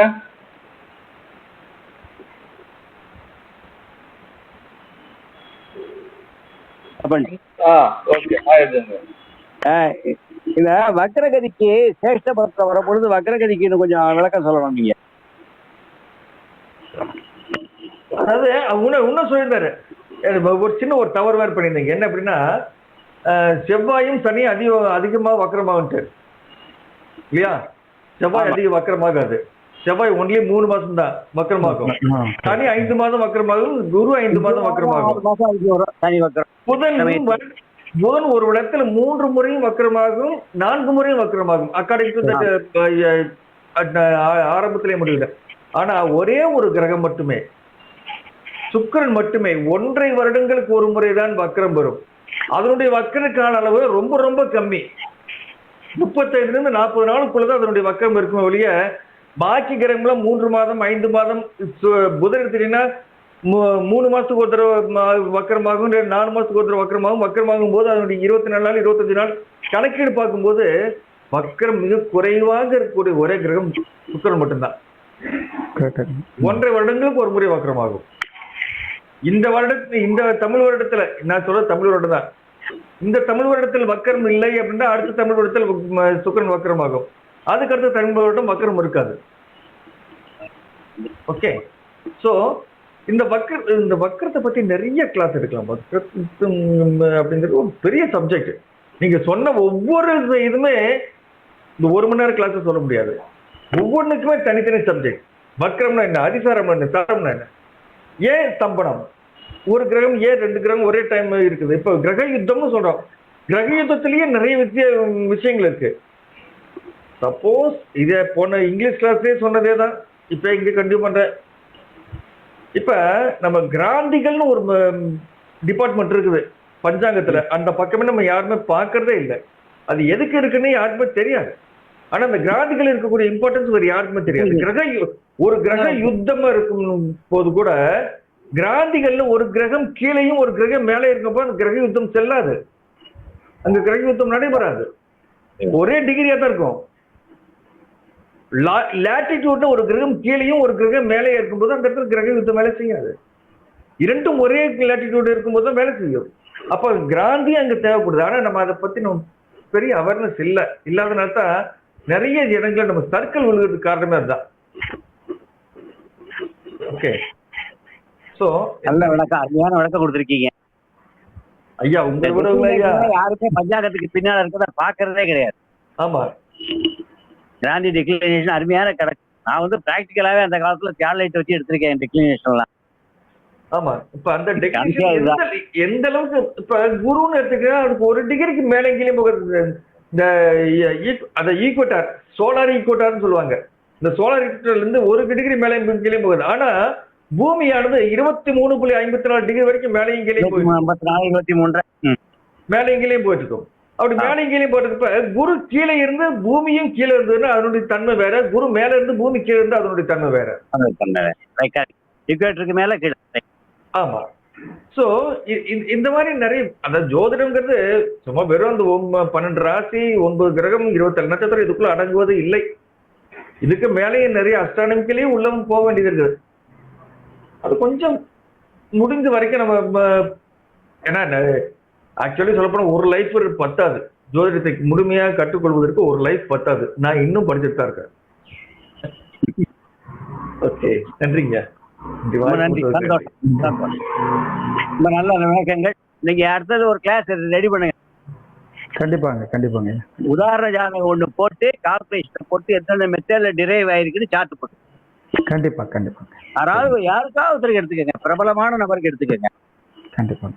ஏன்னா அவர் எந்த கலையில ஜெயிச்சாரு, எந்த ஆக்ட்ல ஜெயிச்சாரு, அரசியலா இதுவா கல்வியிலையா என்னதுல ஜெயிச்சாரு, அதுக்கு அந்த ஷட்பலத்துல வந்து என்ன கணக்கு கூட வருது, புதனுடைய பலம் என்ன, சந்திரனுடைய பலம் என்னன்னு போடுற பொழுது உங்களுக்கு சொல்றதுக்கு சௌரியமா இருக்கும். ஆயுள் நிர்ணய கணிதத்துக்கே ஷட்பலத்தை தானே பார்க்க சொல்றாங்க, எந்த கிரகம் பலமா இருக்குங்கிறது. ஆயுள் நிர்ணய கணிதத்துல ஒன்றுக்கு மேற்பட்ட கிரகங்கள் வந்து இருக்கும் பொழுது ஏதாவது ஒண்ணு குறைக்கணும்னா வலிசா உள்ளதை பார்த்து குறைக்கிறாங்க. அப்ப வலிவா உள்ளதை பார்த்து எதை குறைக்கிறது? இப்போ ஒரு சப்போஸ் சூரியனும் சந்திரனும் சேர்ந்திருக்கு அமாவாசைனாக்கா அன்னைக்கு சூரியனுக்கு தான் பலம் அதிகம், சந்திரனுக்கு பலம் இல்லைன்னு தெரியுது. ஒரு சில கேஸ் அது கண்ணால பார்த்தா தெரியும். புதன் உச்சம் 160 டிகிரியில இருக்குன்னா புதன் உச்சம் அந்த இடத்துல சுக்கரன் நீச்சம் இருக்கு, புதனுக்கு பலம் இல்லைன்னு சொல்லியிருப்பான், புதனுக்கு தான் பலம்னு சொல்லியிருப்பான். அப்ப ஒரு ஈக்குவலண்டான ஒரு கிரகங்கள் வரும் பொழுது ஷட்பலம் பார்த்தா தான் அந்த ஆயுள் நிர்ணயங்களை தான் போட முடியும். அப்ப ஷட்பலத்தினுடைய அடிப்படை தெரிஞ்சிருக்கணும். கம்ப்யூட்டர்ல போட்டு தட்டுறதுலாம் ஷட்பலத்துல கொஞ்சம் வித்தியாசங்கள் வந்து நான் போட்டு பார்த்துட்டேன். அதனால இந்த ஷட்பலத்தை வந்து போட்டு பார்த்தா தான் ஆயுள் நிர்ணயங்கள் முழுசா போட முடியும். அதனால இந்த ஷட்பலத்தை போடுறத வந்து ஒரு உதாரண ஜாதகத்தை போட்டு அடுத்தது தெளிவா உள்ளதை போட்டு அதுக்கான காரணங்களையும் சொல்லி 2 கிளாஸா இருக்கு. கண்டிப்பாங்க, கண்டிப்பா. ரொம்ப சந்தோஷம். அடுத்து இன்னொரு இது வர இந்த திக் பலம்னு ஒன்று போட்டிருந்தீங்க. திக் பலம் அது முழுக்க முழுக்க வெஸ்டர்ன் அஸ்ட்ராலஜி தான். செக்ஸ்டைல், செமி செக்ஸ்டைல், ஸ்கொயர், ட்ரைன், ஆமா, இதுதான். இதான் வெஸ்டர்ன் அஸ்ட்ராலஜி. அது டோட்டலி வெஸ்டர்ன் அஸ்ட்ராலஜி. ஆமா. ஓகே. ஆனா அந்த காலத்துல பராசர சொன்னதான் வெஸ்டர்ன் அஸ்ட்ராலஜிக்குள்ள போயிருக்குது. அவ்வளவுதான். இதே இப்ப ஆலன் டியோன்னு ஒரு புஸ்தகம் இங்கிலீஷ் எழுதியிருக்காரு. அந்த புஸ்தகம் கையில வச்சிருக்கேன். அமெரிக்காவில் வந்து ஒரு டிக்ஷனரி ஒன்று போட்டிருக்காங்க. அதுலயும் இந்த பாயிண்ட்ஸ் எல்லாம் அவங்க அப்படியே நோட் பண்ணியிருக்காங்க. ஆலன் டியோ வந்து சந்திரன் சனி சேர்க்கை புணர்வு தோஷத்துக்கு விளக்கம் கொடுத்திருக்காரு. அவர் லண்டன்ல உட்காந்துட்டு கொடுக்குறாரு. நம்மகிட்ட இருந்து போனதுதான் எல்லாமே. அதான் என் புத்தகத்துல ஜோதிடத்துல இறக்குமதியும் ஆயிருக்கு, ஏற்றுமதியும் ஆயிருக்குது. ரெண்டுமே ஆயிருக்கு. இல்லங்க, இறக்குமதி கொஞ்சம் தாங்க, ஏற்றுமதி தாங்க அதிகம். ஆமா, ஏற்றுமதி அதிகம். அதான் கிரீக்ஸ்ல இருந்து கொஞ்சம் கொஞ்சம் எடுத்தாங்க. கிரேக்க நாகரிகத்தில இருந்து, லத்தீன்ல இருந்து கொஞ்சம் வருது, லத்தீன் பாஷையில இருந்து. அதெல்லாம் பின்னால வந்ததுதான். அதாவது அவங்க எல்லாம் 1200 1300 வருஷத்துக்கு முன்னால உள்ளவங்க அந்த கிரேக்கர்கள் லத்தீன்ல உள்ளதெல்லாம் எடுத்துட்டு போட்டிருக்காங்களே ஒழிய, ஆனா அதுக்கு முன்னால ஜோதிட சாஸ்திரம் வந்துருச்சு. 5000 17000 வருஷத்துக்கு முன்னாலே இருக்கு. ஆகையினால வந்து பராசர உரையெல்லாம் 3000 4000 வருஷத்துக்கு முன்னால உள்ளது. வராக மீறலாம் ஒரு சிலர்லாம் வந்து அந்த 1000 1200 வருஷத்துக்கு முன்னால் உள்ளவங்களும் அந்த வேடிக்கை போட்டாங்கிறதுக்காக வந்து ஜோதிட சாஸ்திரம் இந்தியருக்கு தான் போனோம். மனுஷியல் அருளியது தான். இல்ல அதான் சொன்னேன், ஏற்றுமதி ஆயிருக்கு, இறக்குமதி ஆயிருக்குது. சந்தோஷம்.